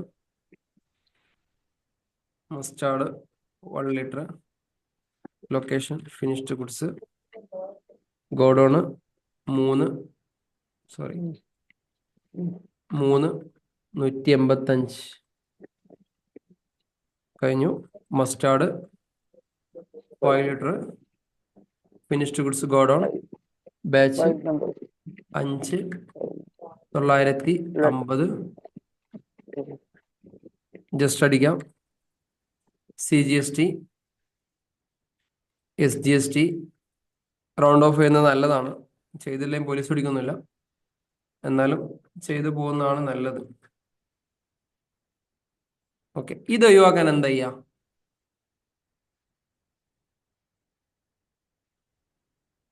ഇത് ഒഴിവാക്കാൻ എന്താ ചെയ്യാം? സർ റൗണ്ട് ഓഫ് ലെഡ്ജറിൽ നമ്മളത് ഡിസേബിൾ ചെയ്തിട്ടാ മതി. അലോക്കേറ്റ് ചെയ്തിട്ടുണ്ടാവും, അത് നോ കൊടുക്കില്ല. അങ്ങനെ ചെയ്യാൻ പോയി കഴിഞ്ഞാൽ ഈ പണി ക്യാമത്ത് നാൾ 1-ാം തീയതി തീരൂലേ? ഓരോന്നും ഉണ്ടാക്കലും ഓഫാക്കലും ഓണാക്കല് ഇത് എല്ലാവരും ചെയ്യുന്ന പ്രശ്നമാണ്. ഇങ്ങനെ അടിച്ചു കഴിഞ്ഞാൽ എന്തായാലും ഈ സാധനം ഓൺ ആകണമെങ്കിൽ അവിടെ തന്നെ കിടക്കുള്ളൂ. ജസ്റ്റ് ബേക്ക് അടിക്കാം. ഈ 0.26 ഹലോ, യെസ് യെസ്. അതിന് താഴത്ത് ഡൗൺ ആരോ കീ പ്രസ് ചെയ്യാം. കീബോർഡിൽ ഡൗൺ ഇല്ലേ, ആരോ കീ പ്രസ് ചെയ്യാം, എൻ്റർ അടിക്കാം. സെറ്റാണോ? ഇതെല്ലാവരും എപ്പോഴും ചോദിക്കുന്ന ഡൗട്ടാണ്, സാറേ ഈ സാധനം ഓഫ് ആക്കാൻ എന്താ പണി, ഈ സാധനം ഓഫ് ആക്കാൻ എന്താ പണി? ഒന്നുമില്ല, കീബോർഡ് എടുക്കുക. കീബോർഡിലെ ഈ ലാസ്റ്റ് ഈ ഡൗൺ ആരോ ഇല്ലേ, അതാണ് പ്രസ് ചെയ്ത് കൊടുത്താൽ മതി. പ്രശ്നം തീർന്നു. എല്ലാ ദിവസവും എപ്പോഴും ഡൗട്ട് എനിക്ക് വാട്സാപ്പിലൂടെ ഏറ്റവും കൂടുതൽ വരുന്ന സാധനമാണ്. കാരണം അവിടെ എത്തിയിട്ട് അങ്ങോട്ടേക്ക് അടിച്ചിട്ട് പോകുന്നില്ല. കോസ്റ്റ് കാറ്റഗറി ഏതാ കൊടുക്കേണ്ടത്, കോസ്റ്റ് സെന്റർ ഏതാ കൊടുക്കേണ്ടത്, ഇങ്ങനെയുള്ള ഒരുപാട് ഡൗട്ട് ഉണ്ടാവും. ഡൗൺ ആരോ കീ അടിക്കാം, പ്രൊസീഡ് ചെയ്യാം. റെഡി അല്ലേ? അനൂപ്ക ഉണ്ടല്ലേ? ഓക്കെ. ഓ, ആച്ചാനെത്തി. ഇവിടെ പിള്ളേരൊക്കെ ആയിട്ട് ഹോസ്പിറ്റലിലെ മോനെ സുഖമല്ല, കാരണം ഹോസ്പിറ്റലിൽ ഹോസ്പിറ്റലാണോ?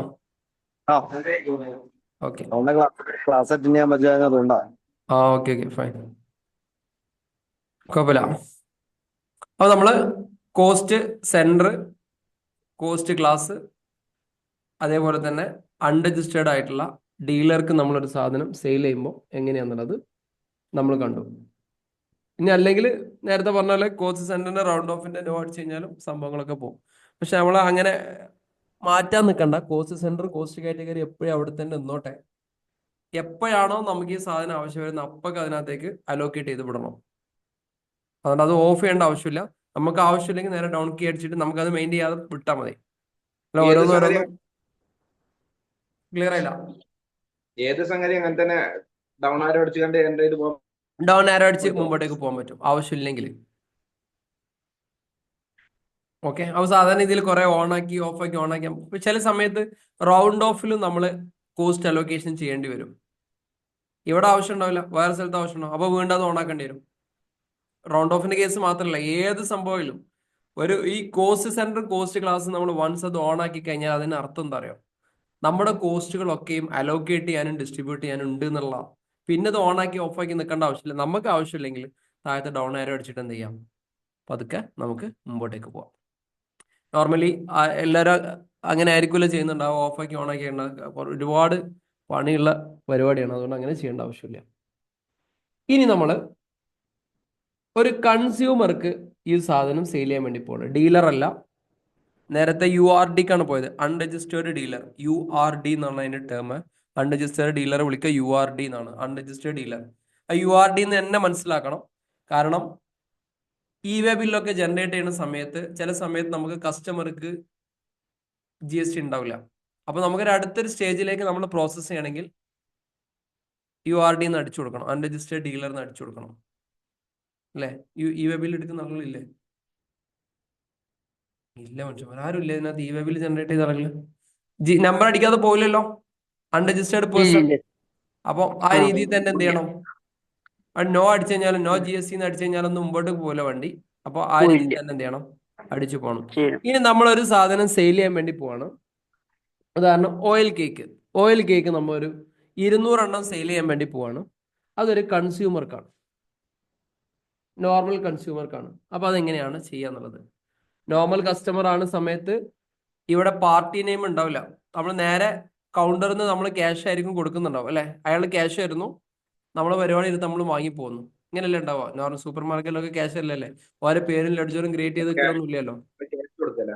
അപ്പൊ നേരെ അടിക്കുക, ഇവിടെ നോട്ട് അപ്ലിക്കബിൾ തന്നെ കൊടുക്കുക. അതിനുശേഷം ഓയിൽ കേക്ക് കൊടുക്കുക. ലൊക്കേഷൻ എവിടെ ഉണ്ടാവുക? ഹലോ, കേക്ക് ബൈ പ്രോഡക്റ്റില് ബൈ പ്രോഡക്റ്റ് ബൈ പ്രൊഡക്റ്റിൽ 380 കിലോ സ്റ്റോക്ക് ഉണ്ട്. ഈ 380 കിലോ സ്റ്റോക്കിൽ നിന്ന് നമ്മൾ എന്ത് ചെയ്യുന്നു, ഒരു 200 കിലോ കൊടുക്കുകയാണ്. 200 കിലോ നേരത്തെ നമ്മൾ എടുത്ത പ്രൈസ് തന്നെ, ഒരു 8000 രൂപയുടെ സാധനം നമ്മൾ എന്ത് ചെയ്യാണ്, സെയിൽ ചെയ്യാൻ വേണ്ടി പോവാണ്. GST അപ്ലിക്കബിൾ ആണോ? GST കൊടുക്കണോ വേണ്ടയോ? GST കൊടുക്കണോ വേണ്ടയോ? വേണം, കൊടുക്കണം. കൊടുക്കണം. അപ്പൊ നേരെ CGST ഇട്ട് കൊടുക്കാം. 200 SGST കൊടുക്കാം. 200 മൊത്തം 8400. ക്ലിയർ ആയല്ലോ? ഈ GST കസ്റ്റമർക്ക് ക്ലെയിം ചെയ്തെടുക്കാമല്ലോ അല്ലേ? ഹലോ, ഈ GST കസ്റ്റമർക്ക് സുഖമായിട്ട് ക്ലെയിം ചെയ്തെടുത്തൂടെ? അൺരജിസ്റ്റേർഡ് അല്ലേ, അപ്പൊ അവർക്ക് എങ്ങനെ എടുക്കാൻ പറ്റുമോ? ഇല്ല, എന്തെങ്കിലും ഇല്ല. എന്തായാലും കുഴപ്പമില്ല എന്നുള്ള. കസ്റ്റമറാണ് അത് ലയബിൾ ആയിട്ടുള്ളത്. കസ്റ്റമർക്ക് എടുക്കാൻ കഴിയില്ലല്ലോ. അപ്പൊ കിട്ടൂലല്ലോ. നിങ്ങൾ എല്ലാവരും ആന്ന് പറയണ്ട കേട്ടോ. ഞാൻ വെറുതെ എന്തൊക്കെയാ പറയൊക്കെ ചെയ്യും. കിട്ടും എന്ന് പറയുമ്പോൾ നിങ്ങൾ ആന്ന് പറയണ്ട, എല്ലാവരും ആന്ന് പറയണ്ട. കിട്ടൂല. കസ്റ്റമർ ആയതുകൊണ്ട് എന്ത് ചെയ്യില്ല, കസ്റ്റമർക്ക് എടുക്കാൻ പറ്റൂല, അത് കസ്റ്റമർക്ക് രജിസ്റ്റേർഡ് എടുക്കാൻ അല്ലല്ലോ. പറ്റില്ല, സാധനം തിരിച്ചു കിട്ടൂല. അപ്പൊ നമ്മൾ എന്ത് ചെയ്തു, ആ സംഭവം സേവ് ചെയ്ത് പോയി. ഇനി നമ്മൾ എക്സ്പെൻസുകൾ എങ്ങനെയാണ് ഇതിനകത്ത് ചെയ്യാന്നുള്ള. എക്സ്പെൻസ് ഓൾറെഡി ഇപ്പൊ സാലറി നമ്മൾ ഇതിനകത്ത് ചെയ്തു.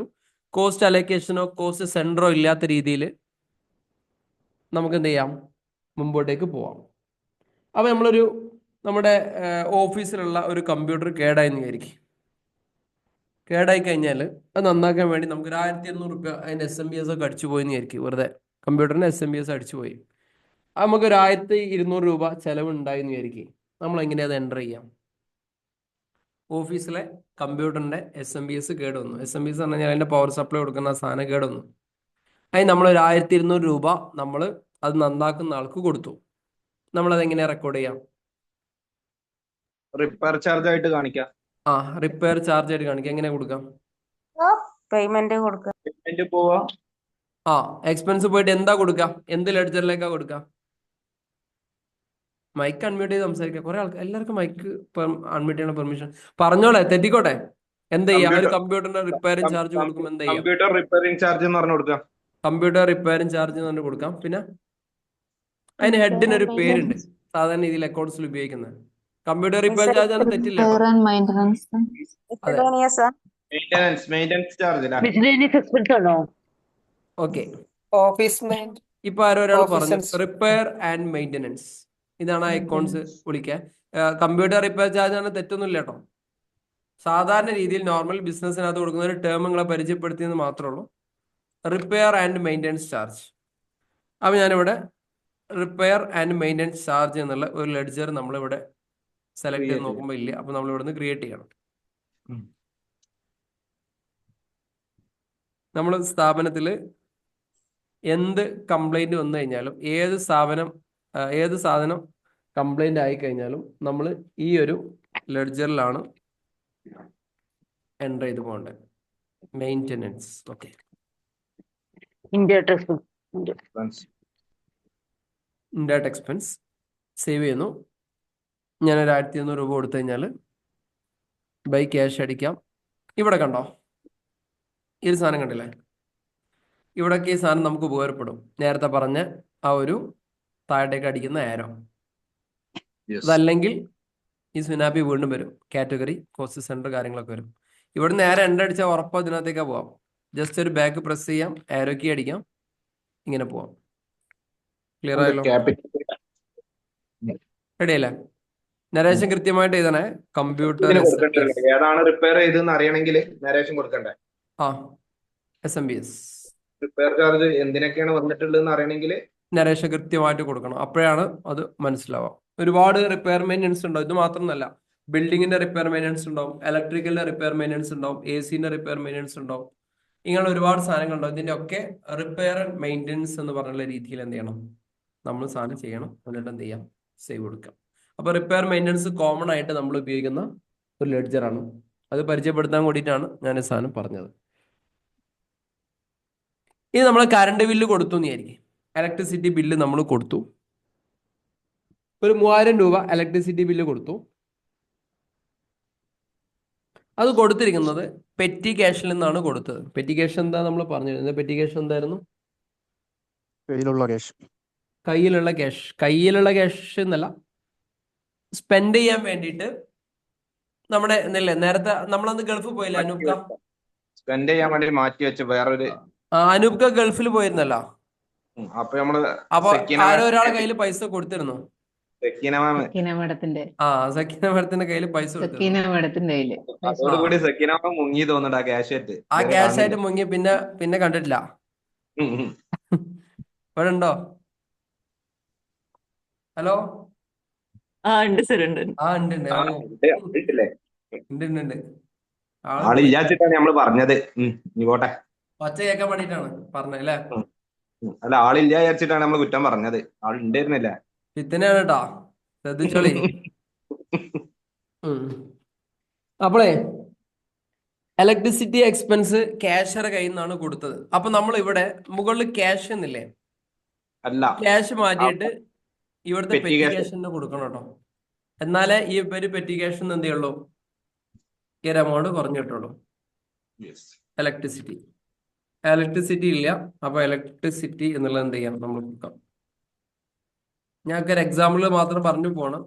ഈ ഇലക്ട്രിസിറ്റി ഇതെല്ലാം ഇങ്ങനെ നേരെ ഇലക്ട്രിസിറ്റിയിലേക്ക് കൊടുക്കലല്ല, സാധാരണ രീതിയിൽ ചെയ്യാം. ഒരു പേയബിൾ എൻട്രി ഇട്ടിട്ട് ഇലക്ട്രിസിറ്റി അക്കൗണ്ട് ഇട്ടിട്ടു KSEB എന്നിടും. എന്നിട്ട് KSEBക്കാണ് പേയ്മെന്റ് ചെയ്യാം. ഞാനൊരു സ്ട്രൈറ്റ് വേ മെത്തേഡ് പോവാണ്. നിങ്ങൾക്ക് ഇതൊക്കെ നിങ്ങളുടെ രീതിയിൽ ആ കസ്റ്റമൈസ് ചെയ്ത് അങ്ങോട്ടും ഇങ്ങോട്ടൊക്കെ ഉപയോഗിക്കാം. ഞാനിപ്പോ ഒരു ഇലക്ട്രിസിറ്റി ബില്ല് നേരെയാണ് കൊടുക്കുന്നതായിട്ട് കാണിച്ചേക്കുന്നത്. ഇത് ശരിക്കും KSEB എന്നോ ആ രീതിയിലൊക്കെ സെറ്റ് ചെയ്ത് വേണം കൊടുക്കാൻ. സോ 3000 പോകുന്നു. ഇവിടെ വീണ്ടും ഈ സാധനം വരുന്നു. ജസ്റ്റ് ബാക്ക് അടിക്കുന്നു, ആരോ കീ പ്രസ് ചെയ്യുക, എൻ്റർ അടിക്കുക, മുമ്പോട്ടേക്ക് പോവാം. ക്ലിയർ അല്ലേ?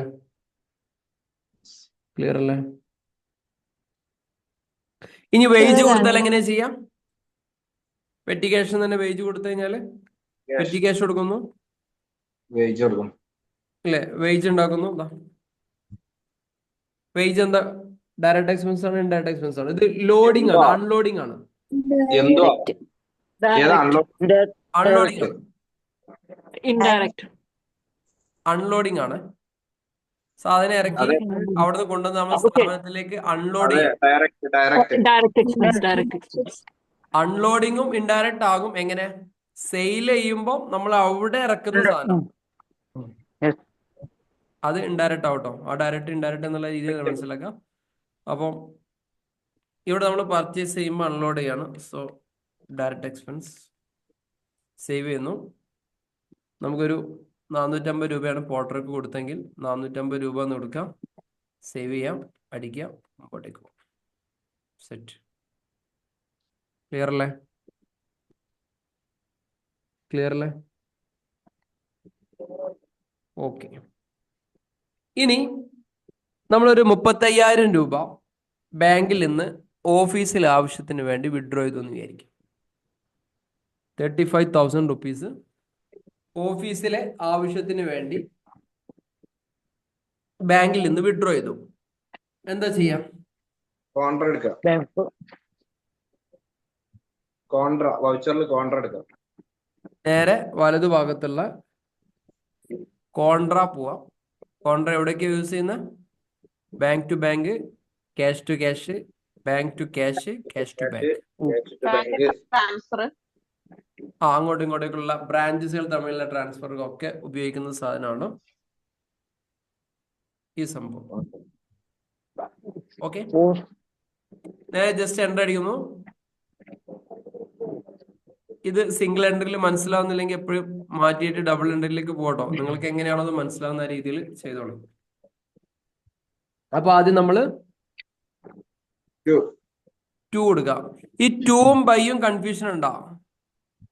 2ഉം ബൈയും കൺഫ്യൂഷൻ ഉണ്ട്. നേരെ F12 അടിക്കുക. F12 അടിച്ചിട്ട് use CR DR instead of 2 by എന്ന് കൊടുത്തു കഴിഞ്ഞാൽ എസ് കൊടുത്തു കഴിഞ്ഞാൽ നേരെ കോലം CR DR മാറും കേട്ടോ. നിങ്ങൾക്ക് ആർക്കെങ്കിലും അങ്ങനെ ഡൗട്ട് ഉണ്ടെങ്കിൽ ഈ രീതിയിൽ നിങ്ങൾക്ക് എന്ത് ചെയ്യാം? F12 അടിച്ചിട്ട് ഈ സാധനം ക്ലിയർ ചെയ്യാം.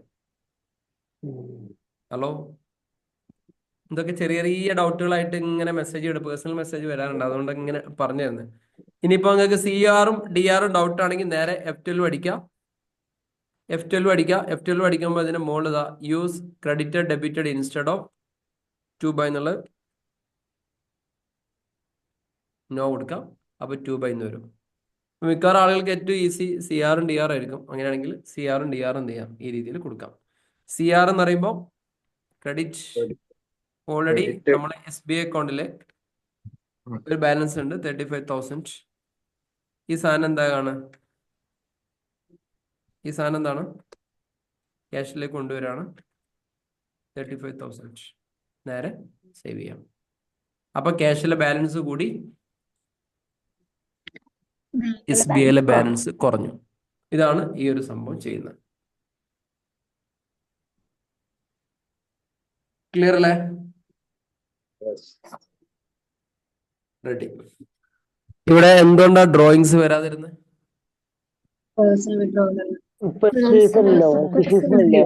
ഇത് ബിസിനസിന്റെ ആവശ്യത്തിനല്ലേ വിഡ്രോ ചെയ്തിരിക്കുന്നത്? ബിസിനസിന്റെ ആവശ്യത്തിനാണ് വിഡ്രോ ചെയ്യുന്നത്. അതുകൊണ്ട് നമ്മൾ ഒരു ഡ്രോയിങ്സിന്റെ എൻട്രി ഇടേ. ഡ്രോയിങ്സിന്റെ ഒരു എൻട്രി ഇടേ. 100 ഇടാം. നമുക്ക് കുറച്ചുകൂടി ലാസ്റ്റ് ആകുമ്പോൾ ഒന്നിന് വിഡ്രോ അടിക്കാം. ഓക്കെ, അതുകൂടി ചെയ്യാം. ഡ്രോയിങ്സ് എല്ലാം എൻട്രി ചെയ്തു പോവാം. ഇനി നമുക്ക് പൈസ കൊടുക്കണം. നമ്മൾ ഒരുപാട് ആളുകളുടെ അടുത്ത് നിന്ന് ക്രെഡിറ്റ് നമ്മൾ പർച്ചേസ് ചെയ്തിട്ടുണ്ട്. ഒരുപാട് ആളുകളുടെ അടുത്ത് നിന്ന് ക്രെഡിറ്റ് നമ്മൾ പർച്ചേസ് ചെയ്തിട്ടുണ്ട്. അവർക്ക് നമുക്ക് പേയ്മെന്റ് കൊടുക്കണം. ആരൊക്കെയാണ് നമ്മൾ കൊടുക്കാനുള്ളത്? F5 അടിച്ചു നോക്കണം. അപ്പൊ കൊടുക്കാനുള്ള ആളുകളുടെ ലിസ്റ്റ് നോക്കണമെങ്കിൽ നമ്മൾ എന്ത് ചെയ്യുന്ന അറിയാം? ജസ്റ്റ് ബാക്ക് അടിച്ചിട്ട് രണ്ട് രീതി ചെയ്യാം. ബാലൻസ് ഷീറ്റ് പോയി കഴിഞ്ഞാൽ ഇതിന്റെ ഡീറ്റെയിൽ എടുത്തു കഴിഞ്ഞാലും കൊടുക്കാനുള്ള ആളുകളെ കിട്ടും. ലെഡ്ജർ പോയാൽ കിട്ടൂല. ലെഡ്ജറിൽ പോയി കഴിഞ്ഞാൽ ഓരോരുത്തരുടെ തപ്പെടുക്കണ്ടേ?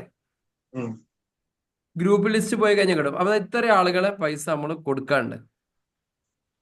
അല്ലെങ്കിൽ എവിടെ നോക്കാം ഡിസ്പ്ലേയില് വേറെ നോക്കാം. ഡിസ്പ്ലേയിൽ ഏതാ നോക്കാണ്ട്? ഒരുപാട് റിപ്പോർട്ട് ഉണ്ട് കേട്ടോ.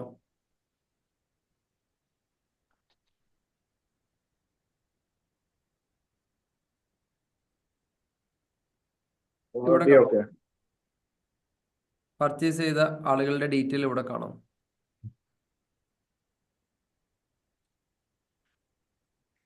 ഷർഫിനോട് കൊടുക്കുക. ഷർഫാണ് ഇപ്പൊ ഡിസ്പ്ലേയിൽ മോർ റിപ്പോർട്ടിൽ പോവാം. ഒരു വഴിയാണ്, ഒരുപാട് വഴികളുണ്ട്. ബാലൻസ് ഷീറ്റിൽ പോയി നമുക്കത് നോക്കാം, അല്ലെങ്കിൽ എക്സെപ്ഷൻ റിപ്പോർട്ട് എടുക്കാം. ഇതിന്റെ താഴെയുണ്ടാവും overdue receivable, overdue payable. Payable. Payable എടുത്തു കഴിഞ്ഞാൽ നമുക്ക് സംഭവം കിട്ടും. എന്നാണ് ഡ്യൂ ആയത്, ഓവർ ഡ്യൂ ബൈ ഡേറ്റ്, കാര്യങ്ങളൊക്കെ ഇവിടെ നമുക്ക് കിട്ടും. നമുക്ക് ക്രെഡിറ്റ് പീരീഡ് ഒക്കെ സെറ്റ് ചെയ്യുന്ന സമയത്തൊക്കെ ഈ കാര്യം കൃത്യമായിട്ട് നമ്മൾ സെറ്റ് ചെയ്ത് വെച്ച് കഴിഞ്ഞാൽ ആ റിമൈൻഡർ വരുന്ന രീതിയിലൊക്കെ നമുക്ക് സെറ്റ് ചെയ്യാൻ വേണ്ടി പറ്റും. റിസീവബിൾസിന്റെ കേസ് തന്നെയാണ് ഇവിടെ ഓവർ ഡ്യൂ റിസീവബിൾസ്. ഇതിന്റെ ഡീറ്റെയിൽ കിട്ടാനൊന്നുമില്ല, Alt+F1 അടിച്ചാൽ മതി. നവംബർ 1 അന്ന് ഒരു ബില്ല് നടന്നിട്ടുണ്ടായിരുന്നു. ആ ബില്ലിനകത്ത് എന്തൊക്കെയാണ് സംഭവങ്ങൾ, അതിന്റെ ഡീറ്റെയിൽ ഇവിടെ കിട്ടും. ക്ലിയർ ആയല്ലോ? അപ്പോൾ നമ്മൾ 1,36,000 രൂപ ഏതെങ്കിലും ഒരാൾക്ക് നമ്മൾ പേയ്മെന്റ് അടിക്കാൻ വേണ്ടി പോകണം. ആരൊക്കെ ലിസ്റ്റ് ഉണ്ട് റിപ്പോർട്ട് നോക്കിയിട്ട് ഷർഫിന് കൊടുക്കുക. ഷർഫിന് കൊടുക്കുക. കുറെ കൊടുക്കണ്ടോ? ഷർഫ് ഷർഫ് തമിഴ്നാട്ടിൽ ഷർഫ് ഏതായാലും തമിഴ്നാട്ടിൽ നിന്ന് കൊണ്ടുവന്നല്ലോ അല്ലേ? നാട്ടിലുള്ള ആൾക്കാർക്ക് പിന്നെ കൊടുക്കാം. ഷർഫിന് ഫുള്ളാണ് കൊടുക്കുക. ഉം. അപ്പോൾ നമുക്ക് എങ്ങനെ നോക്കാം ഷർഫിന് എങ്ങനെയാണ് ഫുൾ എമൗണ്ട് ക്രോസ് ചെയ്യാന്നുള്ളത്. നേരെ വൗച്ചറിൽ പോവാം. പേയ്മെന്റ് എടുക്കാം. വൗച്ചറിൽ പോകുന്നു, F5 അടിക്കുന്നു, പേയ്മെന്റ് വൗച്ചർ എടുക്കുന്നു. ചേഞ്ച് മോഡ് മാറ്റണമെങ്കിൽ ചേഞ്ച് മോഡ് മാറ്റാം. നമ്മൾ ക്യാഷ് ആണ് കൊടുക്കുന്നെങ്കിൽ ക്യാഷ് എന്ന് കൊടുക്കാം. ക്യാഷ് കൊടുത്തു കഴിഞ്ഞാൽ ഷർഫു അല്ലേ, ഷർഫിന്റെ പേയ്മെന്റ് ഇവിടെ ഇതിന്റെ താഴത്ത് ഒന്നുണ്ടോ 81,900. ഈ 81,900 നമ്മൾ മുഴുവനായി കൊടുക്കണം. നേരെ എൻ്റർ അടിക്കുന്നു.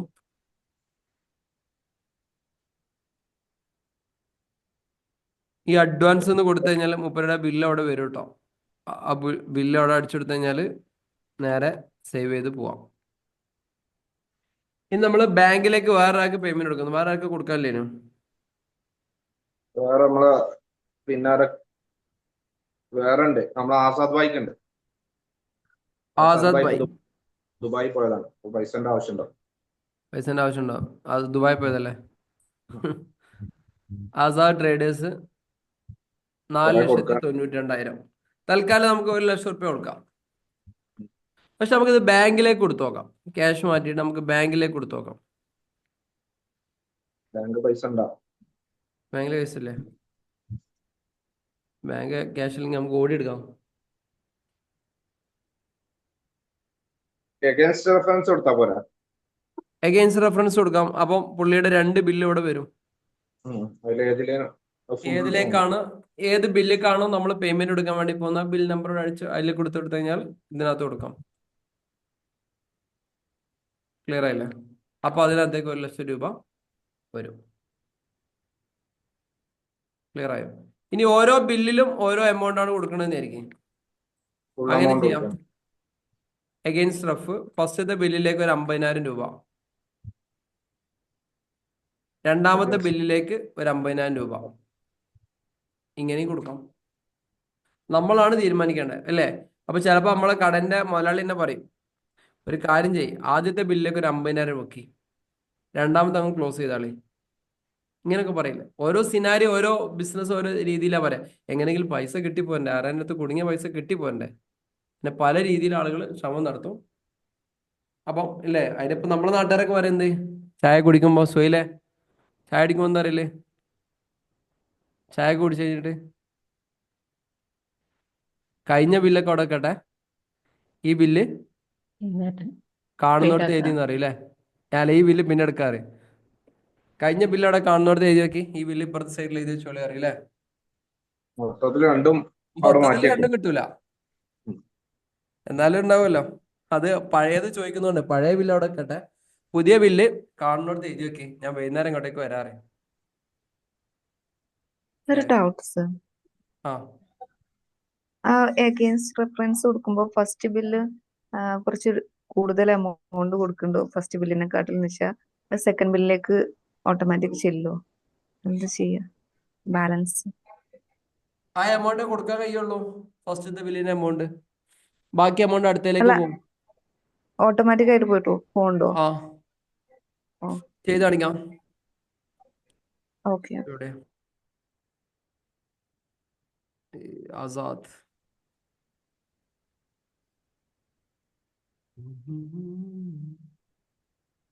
ആസാദിന് എത്ര കൊടുക്കാനുള്ളേ? ആസാദിന് എത്ര കൊടുക്കാനുള്ളേ? 3,92,000. 3,80,000 അടിക്കല്ലേ? അഗൈൻസ്റ്റ് റഫ് 1.72 അത്രണ്ട്. 72 സംതിങ് എത്രയല്ലേ? ആ, ബാക്കി രണ്ടടിക്കുമ്പോ അഗൈൻസ്റ്റ് റഫ് 4 ഈ സാധനം പോകണം. 50,000 ആണോ? അഗൈൻസ്റ്റ് ഇതിനകത്ത് ബാക്കി എത്രയുള്ളത് ആ എമൗണ്ട് ഇവിടെ അടിച്ചു കൊടുക്കാം. ഇത് നമുക്കൊന്ന് ഡിലീറ്റ് ചെയ്ത് നോക്കാം. ഇത് നമ്മൾ സേവ് ചെയ്തിട്ടില്ലല്ലോ. ഒന്നുകൂടി അടിച്ചു കൊടുക്കാം. ബാങ്ക്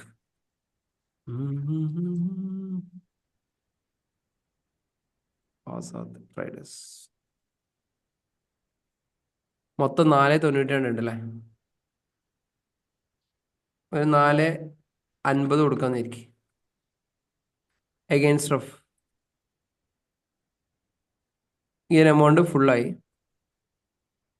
അഗൈൻസ്റ്റ് റഫ് റെഡി ആയോ? 7, 9 റെഡി സർ. റെഡി ആയില്ലേ? 10, 22, 22. നേരെ ഇങ്ങനെ പോകും. അഗൈൻസ്റ്റ് റഫ് കൊടുക്കുകയാണെങ്കിൽ, അഗൈൻസ്റ്റ് റഫ് കൊടുക്കണം എന്നുണ്ടെങ്കിൽ ഓൾറെഡി ഈ ഒരു വ്യക്തിയുമായി ബന്ധപ്പെട്ടുള്ള എന്തെങ്കിലും ട്രാൻസാക്ഷൻസ് അയാളുടെ അക്കൗണ്ടിൽ വേണം. അങ്ങനെയാണ് അഗൈൻസ്റ്റ് റഫ് കൊടുക്കാം. നേരെ സേവ് ചെയ്യുന്നു. ചെക്ക് എങ്ങനെയാണോ കൊടുക്കുന്ന ആ രീതിയിൽ എന്ത് ചെയ്യാം, എൻ്റർ ചെയ്ത് കൊടുക്കുക. ക്ലിയർ ആയി വിചാരിക്കുകയാണ്. അപ്പൊ ഇങ്ങനെ പാർട്ടിക്കാർക്ക് എന്ത് ചെയ്യാൻ പറ്റും? നമുക്ക് സാധനം സെയിൽ ചെയ്ത് കൊടുക്കാൻ വേണ്ടി പറ്റും. ഓക്കെ ആണോ? ഓക്കെ ആണോ? Okay sir. ഇനി നമ്മൾ പഴയതൊന്നും മറന്നില്ലല്ലോ. ഓയിൽ എങ്ങനെ ഉണ്ടാക്കണത്, മസ്റ്റാർഡ് സീഡ്സ് ഉപയോഗിച്ച് എങ്ങനെ ഉണ്ടാക്കണത്, അതൊന്നും മറന്നില്ലല്ലോ. മറന്നണോ?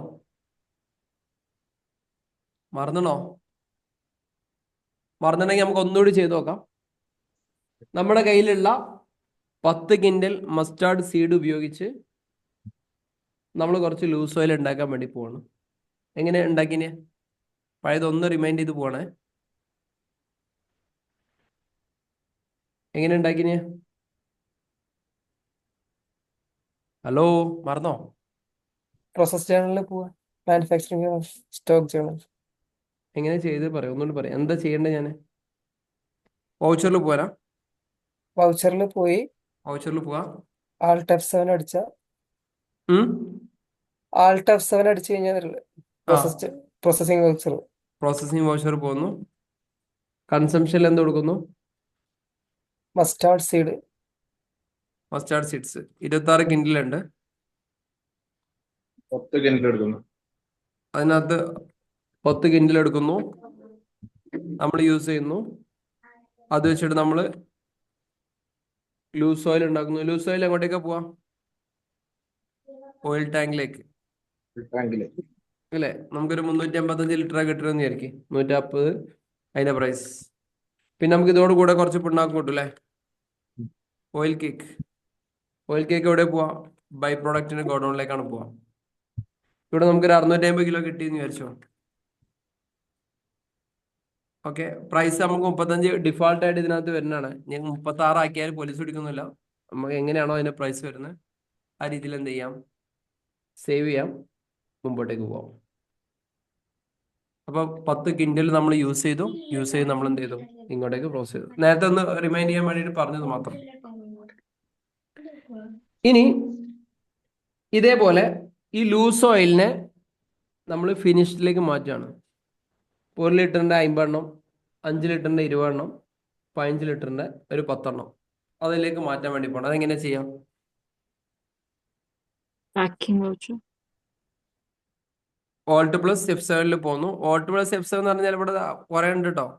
അതർ വൗച്ചറിൽ പോയി കഴിഞ്ഞ് ഇവിടെ തന്നെ നമ്മൾ ക്ലിക്ക് ചെയ്ത് കഴിഞ്ഞാൽ ഇവിടുന്ന് സാധനങ്ങളൊക്കെ കിട്ടും. ഇവിടെ പാക്കിംഗ് വൗച്ചർ ഉണ്ട്. പാക്കിംഗ് വൗച്ചറിൽ പോവാം. ലൂസ് ഓയിൽ കൊടുക്കുക അല്ലേ? ലൂസ് ഓയിൽ കൊടുക്കുന്നു. ലൂസ് ഓയിൽ ഒരു 300 അല്ല, ലൂസ് ഓയിലിന്റെ ഗോഡൗൺ ഏതാ? ഓയിൽ ടാങ്ക് അല്ലേ? അല്ലേ? നമ്മൾ ഉണ്ടാക്കാൻ വേണ്ടി പോകുന്നത് 1 ലിറ്ററിന്റെ 1 ലിറ്റർ എവിടെ ഉണ്ടാവാം? ഫിനിഷ്ഡ് ഗുഡ്സ് ഗോഡൗൺ അല്ലേ? ഈ ബാച്ചും കാര്യങ്ങളൊക്കെ മാറ്റട്ടോ. ഞാനിപ്പോൾ അതിനകത്തേക്കൊന്നും സമയം കളയുന്നില്ല. ജസ്റ്റ് നമ്മൾ കാര്യം മനസ്സിലാക്കാൻ വേണ്ടി മാത്രം. 50 എണ്ണം ഇങ്ങനെ കൊടുക്കുന്നു. 5 ലിറ്റർ കഴിഞ്ഞ് കഴിഞ്ഞാൽ 5 litre litre finished godown. Quantity ഒരു 20 എണ്ണം. ഇനി 15 ലിറ്റർ. ഈ 15 എന്നുള്ളത് മസ്റ്റാർഡ് തന്നെ അടിക്കണം വേണ്ട. 15 തന്നെ അടിച്ചെടുത്താൽ തന്നെ വരും. ഫിനിഷ്ഡ് ക്വാണ്ടിറ്റി വേണമെങ്കിൽ നമുക്കൊരു 10 എണ്ണം കൊടുക്കാം. 2500. ഓക്കെ.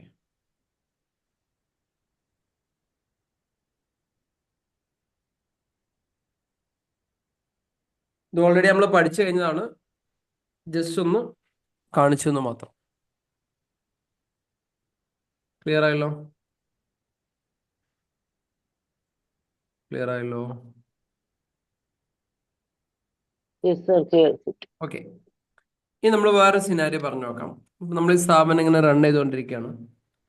ഈ റൺ ചെയ്യുന്ന സമയത്ത് എനിക്കൊന്ന് അനൂപ് കാക്കൊന്ന് ബാംഗ്ലൂരിൽ പോകണം വിചാരിച്ചോളി. ബാംഗ്ലൂരിൽ പോകണം. ബാംഗ്ലൂർ പോകാൻ ടിക്കറ്റ് എടുത്തു. ഫ്ലൈറ്റ് ടിക്കറ്റ് എടുത്ത് 2500 റുപ്യ വന്നു എന്നായിരിക്കും. 2200 റുപ്യ വന്നു. അത് നമ്മൾ എടുത്തത് ആതിരയാണ്. ആതിര ഒരു ട്രാവലിംഗ് ഏജൻസി നടത്തുന്ന ഒരാളാണ് വിചാരിച്ചോളി. ടിക്കറ്റ്, വിസ ഇങ്ങനെയുള്ള പരിപാടികളൊക്കെ ആയിട്ടാണ് ആതിരൻ്റെ ബിസിനസ് പോകുന്നത്. അങ്ങനെ ആതിര 2200 റുപ്യൻ്റെ ഒരു ഇൻവോയ്സ് അനൂപ് കാക്ക് ഇട്ടുകൊടുത്തു. അനൂപ് കാക്ക് ഇട്ടുകൊടുത്തു. എങ്ങനെ ചെയ്യാം? ബിസിനസ് ആവശ്യത്തിനല്ലേ സർ? ബിസിനസ്സിന് ആവശ്യത്തിന് വേണ്ടിയിട്ടാണ് പോയത്. GST ഇല്ലാന്ന് വിചാരിച്ചോളൂ. GST ഇല്ലാത്ത ഇയാൾ പോയത് അനൂപ് പോയത് പേഴ്സണൽ ആവശ്യത്തിനല്ല, ബിസിനസ് ആവശ്യത്തിനാണ്.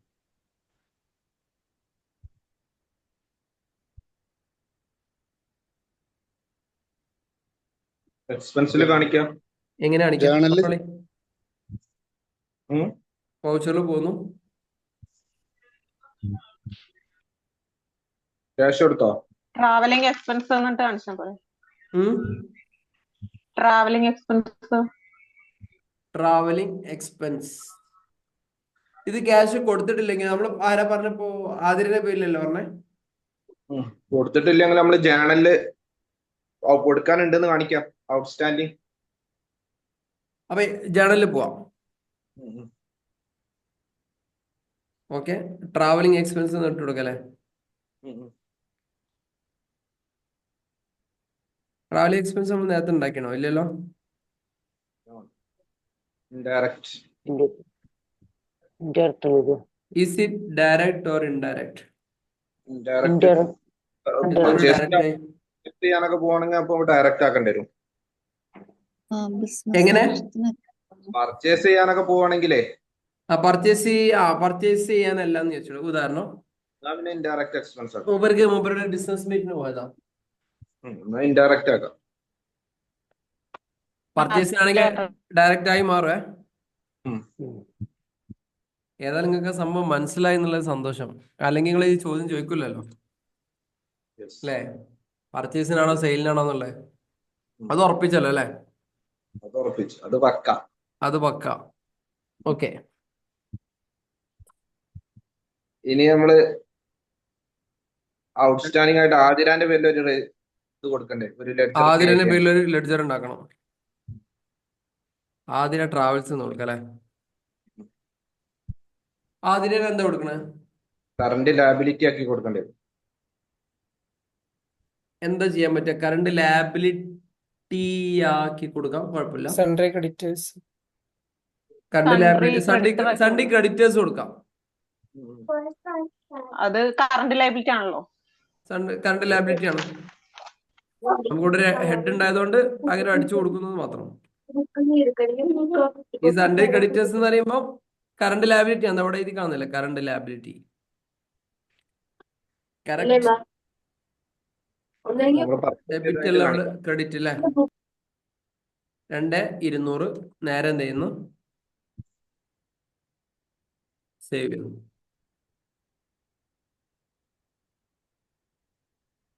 ഇനി നമുക്ക് ഈ ഒരു പേയ്മെന്റ് 2,200 പേയ്മെന്റ് എങ്ങനെ ചെയ്യാം? പേയ്മെന്റ് പോവാ. എന്നിട്ട് പേയ്മെന്റ് പോയിട്ട് ആതിരാനെ നമ്മള് ഡെബിറ്റ് ചെയ്യാം. ക്യാഷിനെ ഈ ക്രെഡിറ്റ് പേയ്മെന്റ് ചെയ്യാം. നമ്മൾ ആതിരക്കാണോ കൊടുക്കുന്നത്, ട്രാവലിങ്ങിനാണോ? നമ്മള് ആതിരക്ക് ഉറപ്പല്ലേ? അപ്പൊ എന്ത് ചെയ്യാം? ആ ഒരു പേയ്മെന്റ് നമുക്ക് എന്ത് ചെയ്യാം? പേയ്മെന്റ് ആതിരക്ക് കുറച്ച് അങ്ങനെ സിമ്പിൾ ആയിട്ട് അടിച്ചിടാൻ വേണ്ടി പറ്റും. ക്ലിയർ ആയല്ലോ?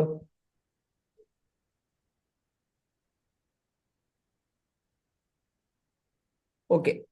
ഇനി നമ്മൾ കുറച്ച് ഇൻവെന്ററി വാച്ച്. ഇപ്പൊ നമ്മള് പഴയ പഠിച്ച എല്ലാ സാധനങ്ങളും.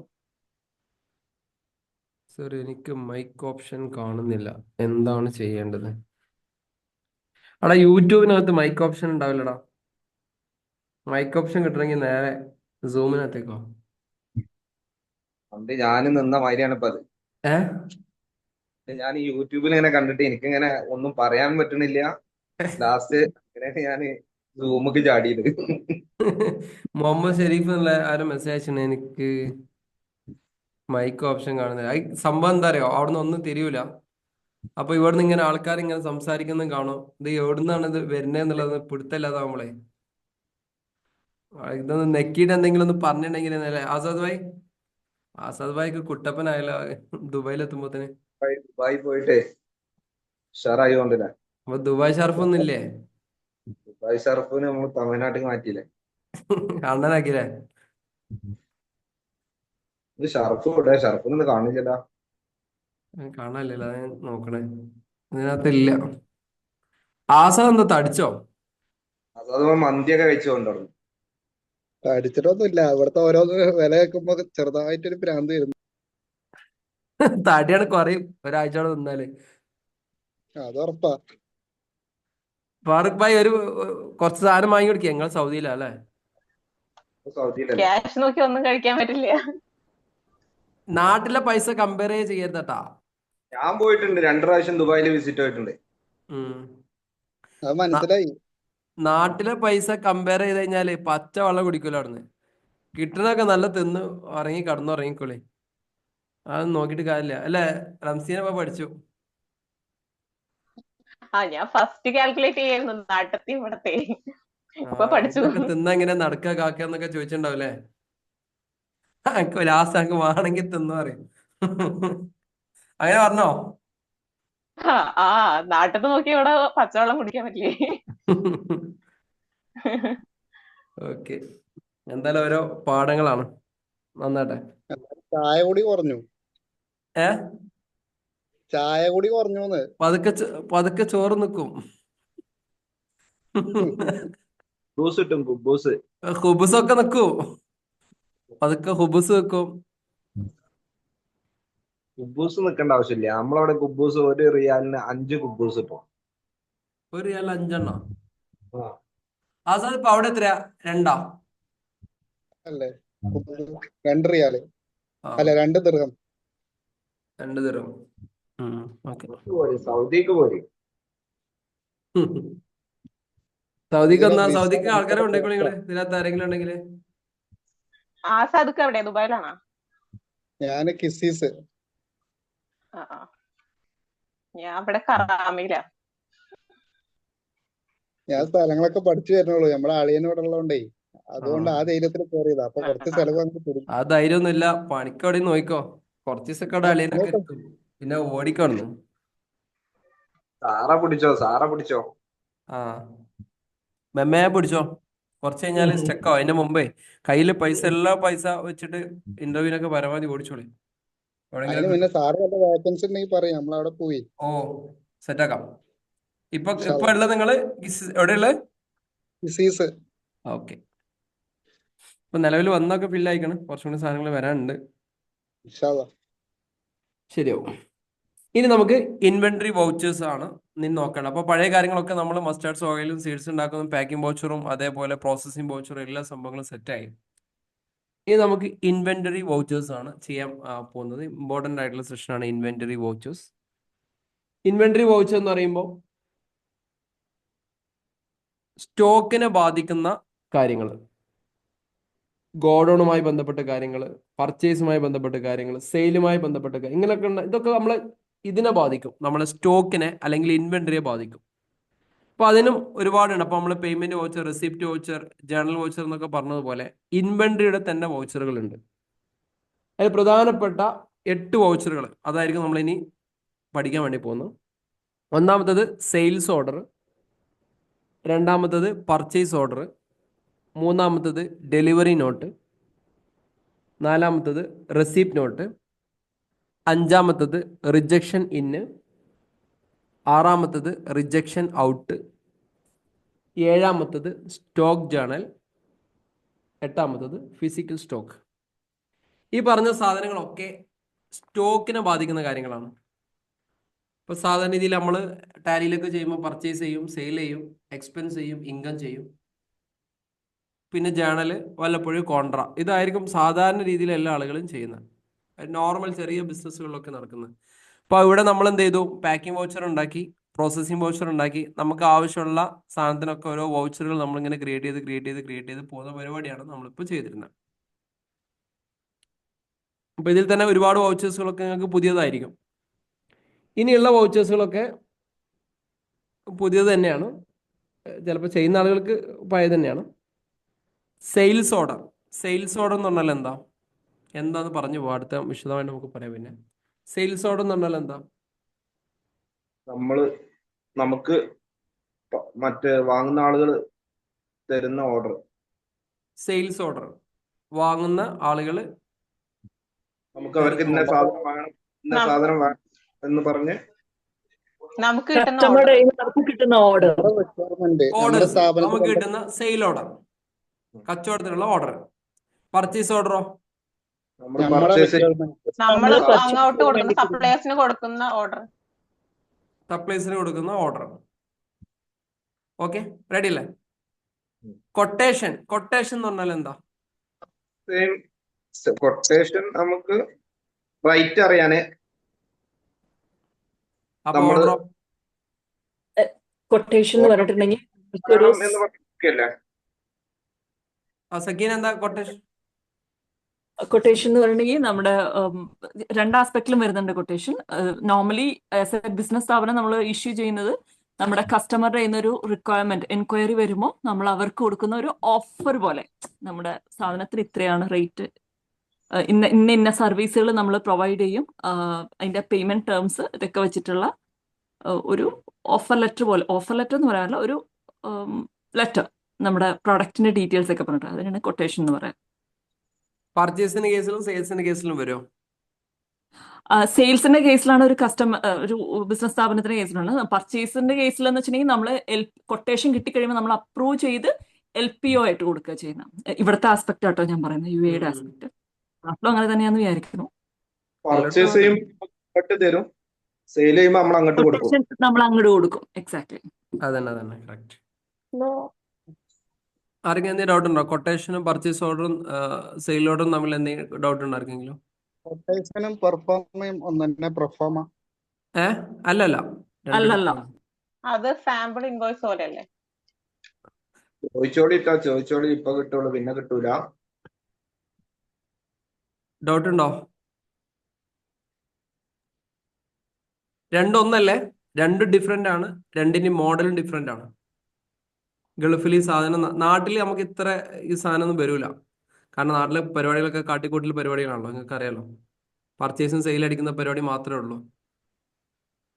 ഗൾഫിൽ നിങ്ങൾ വർക്ക് ചെയ്യുമ്പോൾ PO എന്തായാലും ഉണ്ടാവും. PO എന്നാണ് പറയട്ടോ, പർച്ചേസ് ഓർഡറിന് PO, സെയിൽ ഓർഡറിന് SO എന്ന് പറയും. മറ്റേ കോട്ട് എന്ന് പറയും, കോട്ട്, കൊട്ടേഷൻ, കോട്ട് ചെയ്യാന്നൊക്കെ പറയില്ലേ. സോഹൽ കോട്ടാണ്. സോഹൽ കോട്ട് ചെയ്യാം, കോട്ട് ചെയ്തു, കോട്ട് ചെയ്യാം. കോട്ട് ചെയ്യാന്ന് പറയുമ്പോൾ ഒരു ചെറിയ എക്സാമ്പിൾ പറയാം. നാട്ടിലെ എൻ്റെ വീട്ടിൽ ഹൗസ് വാമിങ് നടക്കാൻ വേണ്ടി പോകണം, ഹൗസ് വാമിങ്. അപ്പോൾ എനിക്ക് ഒരുപാട് സാധനങ്ങൾ വേണം. ഉദാഹരണം fridge, washing machine, TV, AC, ഇങ്ങനെയുള്ള കുറേ സാധനങ്ങൾ വേണം. ഇതെല്ലാം ഞാനൊരു പേപ്പറിൽ എഴുതി വെച്ചിട്ട്, ഹബീബ് ക ഇത് കച്ചവടം നടന്ന ഒരാളാണ്, ഹബീബ് ക ഈ സാധനങ്ങളൊക്കെ എനിക്ക് വേണം, നിങ്ങൾക്ക് എത്ര രൂപയ്ക്ക് തരാൻ പറ്റും? വേറെ ഷോപ്പ് കൊടുക്കും. അതേപോലെ 2-3 ഇതേപോലെ ഷോപ്പ് ചോദിക്കും. വിഷ്ണുവിന്റെ അടുത്ത് ഞാൻ കൊടുക്കും, ആസാദിന്റെ കടയിലും കൊടുക്കും, സുഹൈലിന്റെ കടയിലും കൊടുക്കും, നജ്മന്റെ കടയിലും കൊടുക്കും, ഷബ്നന്റെ കടയിലും കൊടുക്കും, എല്ലാവരുടെ കടയിലും കൊടുക്കും. കുറഞ്ഞത് എവിടുന്ന കിട്ടണം അവിടുന്ന് വാങ്ങും. കുറഞ്ഞത് എന്നതിനപ്പുറം മാത്രമല്ല സർവീസും കുറഞ്ഞത് എന്നതിനപ്പുറം സർവീസും അവരുടെ ഡീലിംഗ്, അവരുടെ കാര്യം. ഇപ്പോൾ ഒരു പുതിയ സ്ഥാപനമാണെങ്കിൽ നമ്മൾ ചെറിയ പൈസ ഇട്ട് വെച്ചാൽ കഴിഞ്ഞാൽ റിസ്ക് എടുക്കൂല, കാരണം ഇവരെങ്ങനെ പോയാലോ എന്നുള്ള അർത്ഥത്തിൽ. കൊട്ടേഷൻ എടുക്കുമ്പോൾ ചില ആളുകൾ ഭയങ്കര കൊട്ടേഷൻ എടുക്കുമ്പോൾ, ഇപ്പം എൻ്റെ ഫാമിലിയിൽ തന്നെ ഒരാളുണ്ട്, ആലോചിക്കുമ്പോൾ എനിക്ക് അയാൾ ഓർമ്മ വന്നത്, എന്ത് സാധനമാണെങ്കിലും കൊട്ടേഷൻ എടുക്കും. എനിക്കത് ഭയങ്കര ദേഷ്യമുള്ള പരിപാടിയാണ്. നമ്മൾ ചെറുതാണെങ്കിലും പരിപാടി വേഗം നടക്കട്ടെ, ഓരോരുത്തരുടെ ചിന്താഗതിയാണല്ലോ. അപ്പോൾ ഒരു ചാക്ക് അരി വാങ്ങുകയാണെങ്കിലും അവര് കേൾക്കണ്ടാവോ?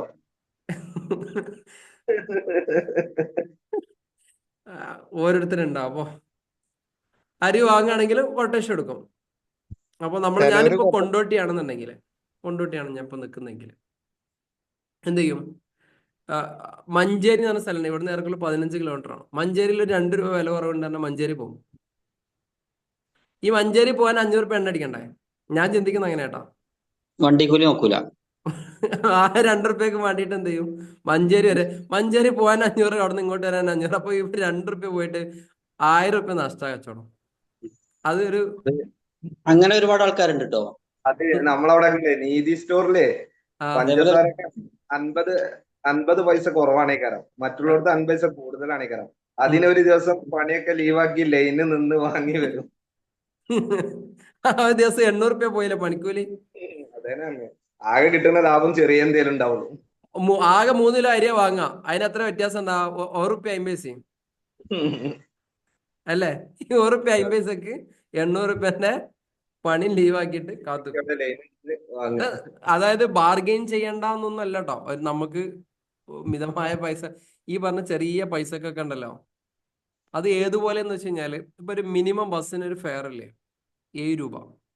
ഇപ്പൊ ഒരു മിനിമം ഫെയർ, ഈ 7 രൂപന്റെ ഉള്ളിൽ നമ്മൾ ഇറങ്ങാൻ, ഈ സ്റ്റോപ്പ് കഴിഞ്ഞ അടുത്ത സ്റ്റോപ്പിൽ നമ്മൾ ശരിക്കും ഇറങ്ങണം, വേണ്ടേ? അപ്പൊ 7 രൂപ തീരുന്നത് വരെയാണ്ട് ഓടുക, എന്നിട്ട് അവിടെ നിന്ന് ഇങ്ങോട്ടേക്ക് നടക്കണ പോലത്തെ പരിപാടിയാണ്. ഈ ചെറിയ ചെറിയ ആവശ്യങ്ങൾക്ക് വേണ്ടിയിട്ട് ഒരു കൊട്ടേഷൻ ഇങ്ങനെ പാരണം. അപ്പൊ നല്ലതൊക്കെ തന്നെയാണ്, വലിയ കാര്യങ്ങൾക്കാണ് പറഞ്ഞത്. ഞാൻ പിന്നെ എക്സാമ്പിൾ ആക്കി പറഞ്ഞെന്നുള്ളൂ. അപ്പൊ ഈ ഒരു കൊട്ടേഷൻ കൊടുത്തു. അങ്ങനെ റംസീനാന്റെ കൊട്ടേഷൻ നമുക്ക് ഏറെക്കുറെ സ്യൂട്ടബിൾ ആണെന്ന് തോന്നി. പ്രൈസ് കുഴപ്പമില്ല, അവരൊരു 5 വർഷം സർവീസ് ഉണ്ട്. മാത്രമല്ല അവരെൻ്റെ സ്ഥാപനത്തിൽ വന്ന് ഡെലിവറി ചെയ്തു പോകും. ആഫ്റ്റർ സർവീസ് ഇങ്ങനെ ഉണ്ട്, ഇങ്ങനെ കാര്യങ്ങളൊക്കെ പറഞ്ഞ് അവരെന്നെ ഇംപ്രസ് ചെയ്യിപ്പിച്ചു കഴിഞ്ഞാൽ ഉറപ്പായിട്ടും ഞാൻ റംസീനാന്റെ അടുത്ത് പോകും. അങ്ങനെ ആയിക്കഴിഞ്ഞാൽ റംസീനാക്ക് ഞാനൊരു പർച്ചേസ് ഓർഡർ, സെയിൽ ഓർഡർ കൊടുക്കും. അതായത് SO കൊടുക്കും. ഈ സെയിൽ ഓർഡറിന്റെ ബേസിൽ റംസീൻ എന്ത് ചെയ്യും? ഒരു സെയിൽസ് നടത്തും. എന്താണ് ഇതിന്റെ രീതി? ക്ലിയർ ആയില്ലേ? കൊട്ടേഷനും സെയിൽ ഓർഡറും. ഇതാണ് കൊട്ടേഷനും സെയിൽ ഓർഡറും, രണ്ടും വേറെ വേറെയാണ്. അങ്ങനെ ഈ സെയിൽസ് ഓർഡർ കിട്ടിക്കഴിഞ്ഞാൽ, ഇപ്പൊ ഉദാഹരണം ഒരു 100 പ്രൊഡക്റ്റ് ആണ് ഞാൻ കൊട്ടേഷൻ കൊടുത്തായിരിക്കും. വേറെ എന്തോ സാധനം 100 പ്രൊഡക്റ്റ്, ഇപ്പൊ ഉദാഹരണം എന്തോ ഒരു സാധനത്തിന് ഇപ്പൊ AC ന്റെ റിമോട്ട്, ഇതിനൊരു 100 എണ്ണം ഞാൻ ഓർഡർ കൊടുത്തു തന്നെയായിരിക്കും റംസീനാക്ക്. അപ്പൊ റംസീൻ അതിന്റെ സർവീസും കാര്യങ്ങളൊക്കെ പറഞ്ഞ് 100 എണ്ണം കൊടുത്തു. 100 എണ്ണം ഓർഡർ കൊടുത്തു, ഞാൻ കൊട്ടേഷൻ 100 എണ്ണം കൊടുത്തു, 100 എണ്ണം ഓർഡർ എടുത്തു. റംസീന എൻ്റെ സ്ഥാപനത്തിൽ വന്നിട്ട് 100 എണ്ണം എൻ്റെ സ്ഥാപനത്തിൽ പർച്ചേസ് ഓർഡർ തന്നതിന്റെ ബേസിൽ എൻ്റെ സ്ഥാപനത്തിലേക്ക് കൊണ്ടുവന്നു 100 എണ്ണം. അപ്പൊ അവിടെ ഞാൻ ഇറക്കുന്ന സമയത്ത്, ഇങ്ങനെ നോട്ട് ചെയ്ത സമയത്ത് 5 എണ്ണത്തിന് കംപ്ലൈന്റ് ആണ്. 5 എണ്ണത്തിന് കംപ്ലൈന്റ് ആണ്. ഞാൻ പർച്ചേസ് സെയിൽ ബില്ലൊന്നും അടിച്ചിട്ടില്ല കേട്ടോ, ഒന്നും ചെയ്തിട്ടില്ല. പർച്ചേസും സെയിലും ഒന്നും ചെയ്തിട്ടില്ല. ഓർഡർ പ്രകാരം അങ്ങനെ കൊണ്ടുവരാൻ പറ്റുമെന്ന് വെച്ച് കഴിഞ്ഞാൽ GST നിയമപ്രകാരം ബില്ലില്ലാതെ സാധനം കൊണ്ടുവരാൻ പറ്റൊന്നുമില്ല. പക്ഷെ ഞാൻ ഒരു സിനാരിയോ പറഞ്ഞു പോവാണ്. ഹലോ, ബില്ലില്ലാതെ ഒരിക്കലും സാധനം GSTയിൽ കൊണ്ടുപോകരുത്. 25,000 രൂപ വരെ ഇൻസ്റ്റന്റ് ഫൈൻ കിട്ടും. ബാക്കിയുള്ള കാര്യങ്ങൾ അതിന്റെ പിന്നാലെ വരും. എനിവേ റംസീനാക്ക് ഞാൻ കൊട്ടേഷൻ കൊടുത്തു, കൊട്ടേഷൻ അപ്രൂവ് ചെയ്തു. റംസീന 100 സാധനം എൻ്റെ കടയിൽ ബില്ല് അടിക്കുന്നതിന് മുമ്പ് ഇറക്കിയെന്ന് വിചാരിച്ചോളി. ഞാൻ അവിടെ ഇറക്കുന്ന സമയത്ത് തന്നെ കണ്ടു 5 പ്രൊഡക്റ്റിന് കംപ്ലൈന്റ് ആണ്. ഈ 5 പ്രൊഡക്റ്റ് ഞാൻ ആ സമയത്ത് തന്നെ തിരിച്ച് അങ്ങോട്ടേക്ക് തന്നെ അയച്ചു. അതേ വണ്ടിയിൽ തിരിച്ചയച്ചു. അതിനെയാണ് നമ്മൾ റിജക്ഷൻ ഔട്ട് എന്ന് പറയുന്നത്. Rejection out. വന്ന സാധനം അതേ വണ്ടിയിൽ അതേ സ്ഥലത്ത് എന്ത് ചെയ്തു, നമ്മൾ തിരിച്ചു കൊടുത്തു. അതിനെയാണ് നമ്മൾ റിജക്ഷൻ ഔട്ട് എന്ന് പറയാം. ചിലപ്പോൾ റംസീൻ എന്ത് ചെയ്യും, ഈ സാധനം അവിടെ മാറ്റിയിട്ട് വേറെ സാധനം ഇങ്ങോട്ട് കൊണ്ടുവരുമായിരിക്കും. കുഴപ്പമില്ല. ക്ലിയർ ആയല്ലോ? ഇങ്ങനെ നമ്മൾ ഈ പറയുന്ന 100 സാധനം നമ്മൾ റിസീപ്റ്റ് ആയി കഴിഞ്ഞാൽ, സ്വീകരിച്ചു കഴിഞ്ഞാൽ അതിനെയാണ് നമ്മൾ റിസീപ്റ്റ് നോട്ട് എന്ന് പറയാം. നമ്മൾ ആ സാധനം റിസീവ് ചെയ്തു എന്നുള്ളത് റെസിപ്റ്റ് നോട്ട് എന്നാണ് പറയാം. ക്ലിയർ ആയില്ല? റെസിപ്റ്റ് നോട്ട് അടിച്ചു. റെസിപ്റ്റ് നോട്ട് അടിച്ച സമയത്താണ് ഈ 5 കംപ്ലൈന്റ് 5 തിരിച്ചു വിടും. വീണ്ടും 5 വന്നിട്ടുണ്ടെങ്കിൽ നമ്മൾ അവിടെ റെസിപ്റ്റ് നോട്ട് ആക്കി വെക്കും. ക്ലിയർ ആയില്ലോ? അപ്പൊ ആദ്യം കൊട്ടേഷൻ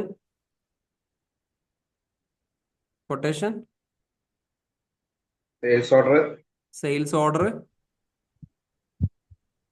അയാൾ സാധനം സെയിൽ അടിച്ചു. റെസിപ്റ്റ് നോട്ട് മാറിയോ? അങ്ങോട്ടോട്ട്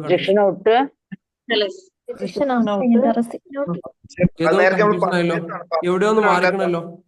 പർച്ചേസ് കൺഫ്യൂഷൻ മാറിക്കണുണ്ടോ? പർച്ചേസ് വേറെ കസ്റ്റമറുടെ രീതിയിൽ നിന്ന് ഞാൻ എടുത്തു. പറഞ്ഞ് മാറി കസ്റ്റമർ രീതിയിലേക്ക് എത്തിക്കണേ. ആരും കേട്ടില്ല, എല്ലാരും ആന്ന് പറഞ്ഞിങ്ങനെ പോവാ. സെയിൽസ് ഓർഡറിന്റെ കേസിൽ സെയിൽസ് ഓർഡറിന്റെ ഒരു ഡെലിവറി നോട്ടല്ലോ വരിക. ഡെലിവറി പറഞ്ഞ് ഞാൻ രണ്ടും കൂടി മിക്സ് ചെയ്ത് പോയി, പർച്ചേസിന് സെയിലിന്. ഒന്നുകൂടി നോക്കേ, ഹൗസ് വാമിംഗ് അങ്ങനെ പോയി എവിടേക്ക് എത്തി. പിന്നെ നോക്കാം, ഒന്നുകൂടി നോക്കേ.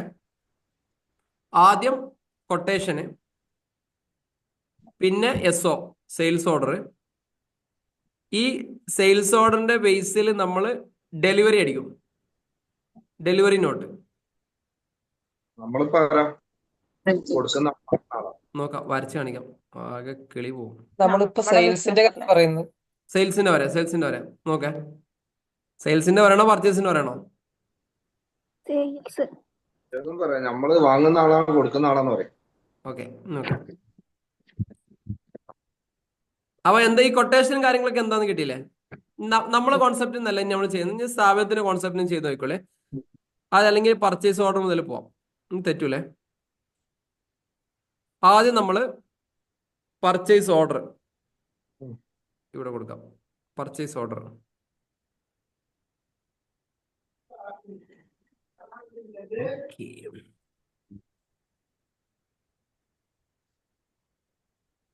പർച്ചേസ് ഓർഡർ കിട്ടിക്കഴിഞ്ഞാൽ അടുത്ത എന്തേനു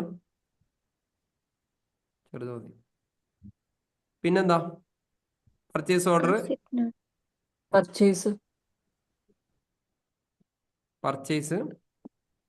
പർച്ചേസ് ഓർഡർ കഴിഞ്ഞാൽ പിന്നെ റെസിപ്റ്റ് ആണ്, റെസിപ്റ്റ് നോട്ട്. ഇനി അടുത്തത്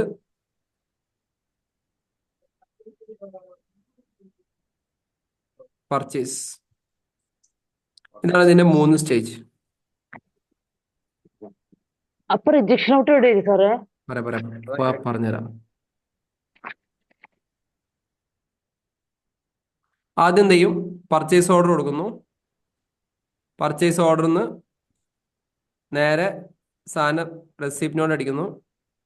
റെസിപ്റ്റ് നോട്ടിൽ നിന്ന് നേരെ പർച്ചേസ് ആവുന്നു. ഇതാണ് നോർമൽ രീതി. ഓക്കെ, ഈ പർച്ചേസ് ഓർഡറിന് എന്താ ഉണ്ടാവുമെന്ന് അറിയോ? പർച്ചേസ് ഓർഡറിന് ഒരു ഓർഡർ നമ്പർ ഉണ്ടാവും. നോക്കണം, ഈ ഒരു ഫോർമാറ്റ് ഇങ്ങനെ മനസ്സിലാക്കി വെച്ചോളെ. പർച്ചേസ് ഓർഡറിന് എപ്പോഴും ഓർഡർ നമ്പർ ഉണ്ടാവും, അല്ലേ? പർച്ചേസ് ഓർഡറിന് ഓർഡർ നമ്പർ ഉണ്ടാവും. ഈ ഓർഡർ നമ്പർ കിട്ടിക്കഴിഞ്ഞാൽ പർച്ചേസ് ഓർഡറിനെ നമ്മൾ എന്ത് ചെയ്യും? പർച്ചേസ് ഓർഡറിനെ നമ്മൾ എന്ത് ചെയ്യും? റെസിപ്റ്റ് നോട്ട് അടിക്കാൻ വേണ്ടി പോവാണ്. റെസിപ്റ്റ് നോട്ട് അടിച്ചു കഴിഞ്ഞാൽ ഇതിന് നമുക്കൊരു ട്രാക്കിംഗ് നമ്പറാണ് ഉണ്ടാവുക. ട്രാക്കിംഗ് നമ്പർ ഇങ്ങനെ എഴുതി വെച്ചോളെ. മനസ്സിൽ നിൽക്കുന്നില്ലെങ്കിൽ എഴുതി വെക്കാം. ട്രാക്കിംഗ് നമ്പർ കിട്ടിക്കഴിഞ്ഞാൽ ഈ സാധനം നേരെ പർച്ചേസിലേക്ക് വരും. പർച്ചേസ് ആയി കഴിഞ്ഞാൽ അതിനുണ്ടാകുന്നത് ഇൻവോയ്സ് നമ്പറാണ്. ഇൻവോയ്സ് നമ്പർ അല്ലെങ്കിൽ ബിൽ നമ്പർ. ഇതാണ് ഇതിൻ്റെ ഒരു ഫോർമാറ്റ്. നമ്മൾ ടാലി ചെയ്യുമ്പോൾ order number, tracking number, invoice number എന്ന് പറഞ്ഞ സംഭവം വരും. ക്ലിയർ ആയല്ലോ? ആദ്യം നമ്മൾ പർച്ചേസ് ഓർഡർ കൊടുത്തു. ഞാൻ റംസീനാൻ്റെ കയ്യിൽ നിന്ന് എൻ്റെ ഒരു കോൺസെപ്റ്റിൽ എടുത്തോളി. ഞാനൊരു ബിസിനസ്സാണ്. ഞാൻ റംസീനാക്ക് ഒരു പർച്ചേസ് ഓർഡർ കൊടുക്കുന്നു. ആ റംസീനാൻ്റെ സെയിൽസ് ഓർഡർ ആയിരിക്കും അത്. ഞാൻ എൻ്റെ കോൺസെപ്റ്റ് എന്നാണ് പറയുന്നത്. പർച്ചേസ് ഓർഡർ കൊടുക്കുന്നു. ഓർഡർ കൊടുത്താൽ മതി, എൻ്റെ ഓർഡർ നമ്പർ ഉണ്ടാവും. ആ ഓർഡർ നമ്പറിൻ്റെ ബേസിൽ എനിക്ക് എൻ്റെ സാധനം റെസീപ്റ്റ് നോട്ട് എൻ്റെ അടുത്ത് ഞാൻ റിസീവ് ചെയ്തു. റിസീവ് ചെയ്ത് കഴിഞ്ഞതിന് ശേഷം അതിനെ ഞാൻ പർച്ചേസ് ആക്കി മാറ്റി. ഇനി ഈ ഒരു പോയിന്റിൽ സംഭവിക്കാൻ സാധ്യതയുള്ള ഒരു സംഭവമാണ് റിജക്ഷൻ. റിജക്ഷൻ പർച്ചേസ് ചെയ്ത സാധനം റിജക്ഷൻ എന്ത് ചെയ്തു? പുറത്തേക്ക് തന്നെ കൊടുത്തു. നമുക്ക് അങ്ങോട്ടേക്ക് തന്നെ നമ്മൾ എന്ത് ചെയ്തു? റിജക്ഷൻ ഔട്ട് അടിച്ചു. പർച്ചേസ് ചെയ്ത സാധനം അങ്ങോട്ടേക്ക് തന്നെ പോയി. ഇവിടെ സംഭവിക്കാൻ സാധ്യതയുള്ള സാധനമാണ് പർച്ചേസ് റിട്ടേൺ. ഇവിടെ സംഭവിക്കാൻ സാധ്യതയുള്ള സാധനമാണ് പർച്ചേസ് റിട്ടേൺ എന്ന് പറയുന്നത്. ഇത് കത്തിക്കണോ? എന്തെങ്കിലും ഡൗട്ട് ഉണ്ടോ? ഡൗട്ടുള്ള ആളുകൾ ചോദിക്കട്ടോ. 100 പ്രൊഡക്റ്റ് ഫാറൂഖ് ഭായിന്റെ കയ്യിൽ നിന്ന് ഞാൻ ഓർഡർ കൊടുത്തു. 100 എണ്ണം എൻ്റെ അടുത്ത് വന്നു. അതിൽ 5 എണ്ണം കംപ്ലൈന്റ് ആണെങ്കിൽ 5 എണ്ണം ഞാൻ റിജക്ഷൻ ചെയ്യും. റിജക്ഷൻ ഔട്ട് എന്നാണ് ഇതിനകത്ത് പറയാം. 2 രീതിയിലാണ്. ചില സമയങ്ങളിൽ ഈ ഒരു പ്രൊഡക്റ്റ് വേണ്ടാന്ന് പറയും. 95 എണ്ണം അത് മതി, ഇനി വേണ്ട, അങ്ങനെ സംഭവിക്കാം. അല്ലെങ്കിൽ ഇതിന്റെ ബദലായിട്ട് വേറെ സാധനം 5 എണ്ണം അവർ വെച്ച് തരും. ഇത് രണ്ടിലും ഉപയോഗിക്കുന്നത് റിജക്ഷൻ ഔട്ടാണ്. റിജക്ഷൻ ഔട്ട് ഉപയോഗിക്കുന്നു. ബാക്കി അതായത് 5 എണ്ണം പോയി, 5 എണ്ണം പോകുമ്പോൾ റിജക്ഷൻ ഔട്ട് ഉപയോഗിക്കുന്നു. വീണ്ടും 5 എണ്ണം വരുമ്പോൾ റെസിപ്റ്റ് നോട്ട് വെക്കുന്നു. ക്ലിയർ അല്ലേ? ചില സമയത്ത് റിജക്ഷൻ ഔട്ട് അടിക്കും, പിന്നെ വേണ്ടാന്ന് പറയും. മതി, 95 എണ്ണം ധാരാളം, ഇനഫ്. സത്യത്തിൽ ഇന്നത്തെ സാഹചര്യത്തില് ഈ പർച്ചേസ് ഓർഡറും പർച്ചേസും മാത്രമല്ലേ വരുള്ളൂ. ഏത് ഇന്നത്തെ സാഹചര്യത്തിൽ ഈ റിജക്ഷൻ അങ്ങനത്തെ സംഗതികളൊന്നും വരൂലല്ലോ. സാധാരണ രീതിയിൽ വരാൻ ചാൻസ് കുറവാണ്. പക്ഷെ വരുന്ന കേസുകളുണ്ട്. നമുക്ക് വിശദമായിട്ട് പറയാം എവിടെയാണ് ഇത് അപ്ലിക്കബിൾ ആവണമെന്നുള്ളത്. നോർമലി GSTയുടെ സിനാരിയോയിലും, ഇപ്പൊ UAE നിൽക്കുകയാണെങ്കിൽ UAEയുടെ വാറ്റിന്റെ സിനാരിയോയിലും, സൗദിയിലാണെങ്കിൽ സക്കാത്ത് ആൻഡ് അതിന്റെ പരിധിയിലും ഈ പറയുന്ന സംഭവം സ്ട്രൈറ്റ് വേ നോക്കുമ്പോൾ ഇല്ല. പക്ഷെ ഈ സംഭവം ഉണ്ട്. അങ്ങനെയല്ല പോകുന്നു, വേറെ രീതിയിലാണ് പോകുന്നു. ഓക്കെ. അപ്പൊ ബില്ലില്ലാതെ സാധനം കൊടുക്കുക എന്നുള്ളത് ഞാൻ പറഞ്ഞ 3 രാജ്യത്തെ അക്കൗണ്ട്സ് ഞാൻ പഠിപ്പിക്കുന്നുണ്ട്. സൗദിയിലും UAEയിലും ഇന്ത്യയിലെ അക്കൗണ്ട്സ് ഞാൻ പഠിപ്പിക്കുന്നതുകൊണ്ട് പറയാം, ഈ 3 രാജ്യങ്ങളിലും ബില്ലില്ലാതെ സാധനം പോയി കഴിഞ്ഞാൽ തൂങ്ങും. അവിടെ ഞാൻ റിജക്ഷന് അടിക്കാൻ വേണ്ടി പോയതാണ്, റെസിപ്റ്റ് നോട്ട് അടിക്കാൻ പോയെന്ന് പറഞ്ഞ സംഭവങ്ങളൊന്നും പ്രാക്ടിക്കലി പോസിബിൾ അല്ല. അത് നോക്കാൻ വേണ്ടിയിട്ട് ബില്ലിന്റെ ഒരു നിയമം എന്ന് പറഞ്ഞത്, ഇന്ത്യയിലെ നിയമം പറയാം. 3 തരത്തിലുള്ള സാധനങ്ങൾ. ഗുഡ്സ് ആണെങ്കിൽ on or before when the goods are removed four supply, അതാണ് GSTയുടെ നിയമം.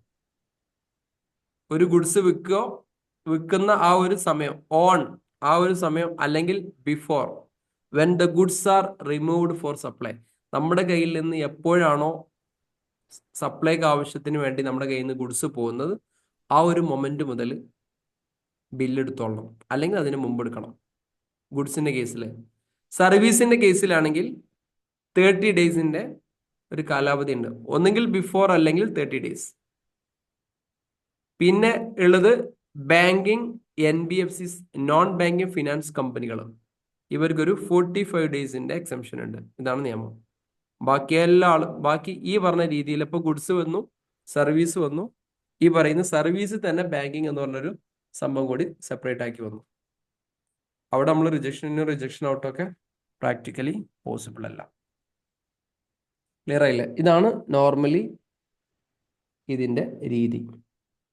പക്ഷേ ഈ ഡെലിവറി നോട്ട് ഈ പറഞ്ഞ സാധനങ്ങളൊക്കെ ഇതിനകത്ത് കൂടി തന്നെ പിന്നാലെ വരുന്നുണ്ട്.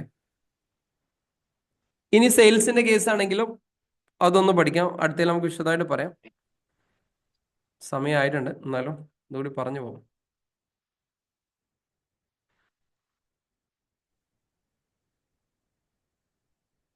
ഇതേ സാധനം സെയിൽസിലേക്ക് വരികയാണെങ്കിൽ ഈ പർച്ചേസ് ഓർഡറിന് പകരം സെയിൽസ് ഓർഡർ ആവും. റെസീപ്റ്റ് നോട്ടിന് പകരം ഡെലിവറി നോട്ട് ഡെലിവറി ആവും. നോട്ട് വരും. പർച്ചേസിന് പകരം സെയിൽസ് സെയിൽസ് ആവും. ഇവിടെ പർച്ചേസ് റിട്ടേൺ ആണെങ്കിൽ ഇവിടെ സെയിൽസ് റിട്ടേൺ ആയിരിക്കും വരുന്നത്. റിജക്ഷൻ ഔട്ട് ആണെങ്കിൽ ഇവിടെ റിജക്ഷൻ ഇൻ ആയിരിക്കും വരുന്നത്. ക്ലിയർ ആയല്ലോ? ക്ലിയർ ആയല്ലോ?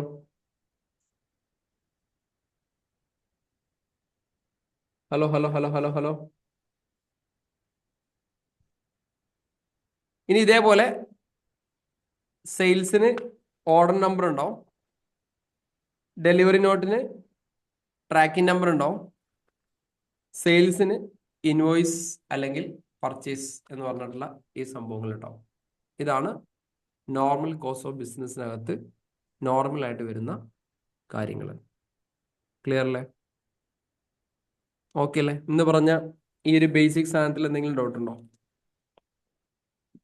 ഇനി വിശദമായിട്ട് എങ്ങനെയാണ് ഡെലിവറി നോട്ട്, എങ്ങനെയാണ് ഇതെന്താന്നുള്ളത് അങ്ങോട്ടും ഇങ്ങോട്ടൊക്കെ കൺവേർട്ട് ചെയ്യുന്നൊക്കെ നമുക്ക് വിശദമായിട്ട് അടുത്ത സെഷനിൽ പഠിക്കാം.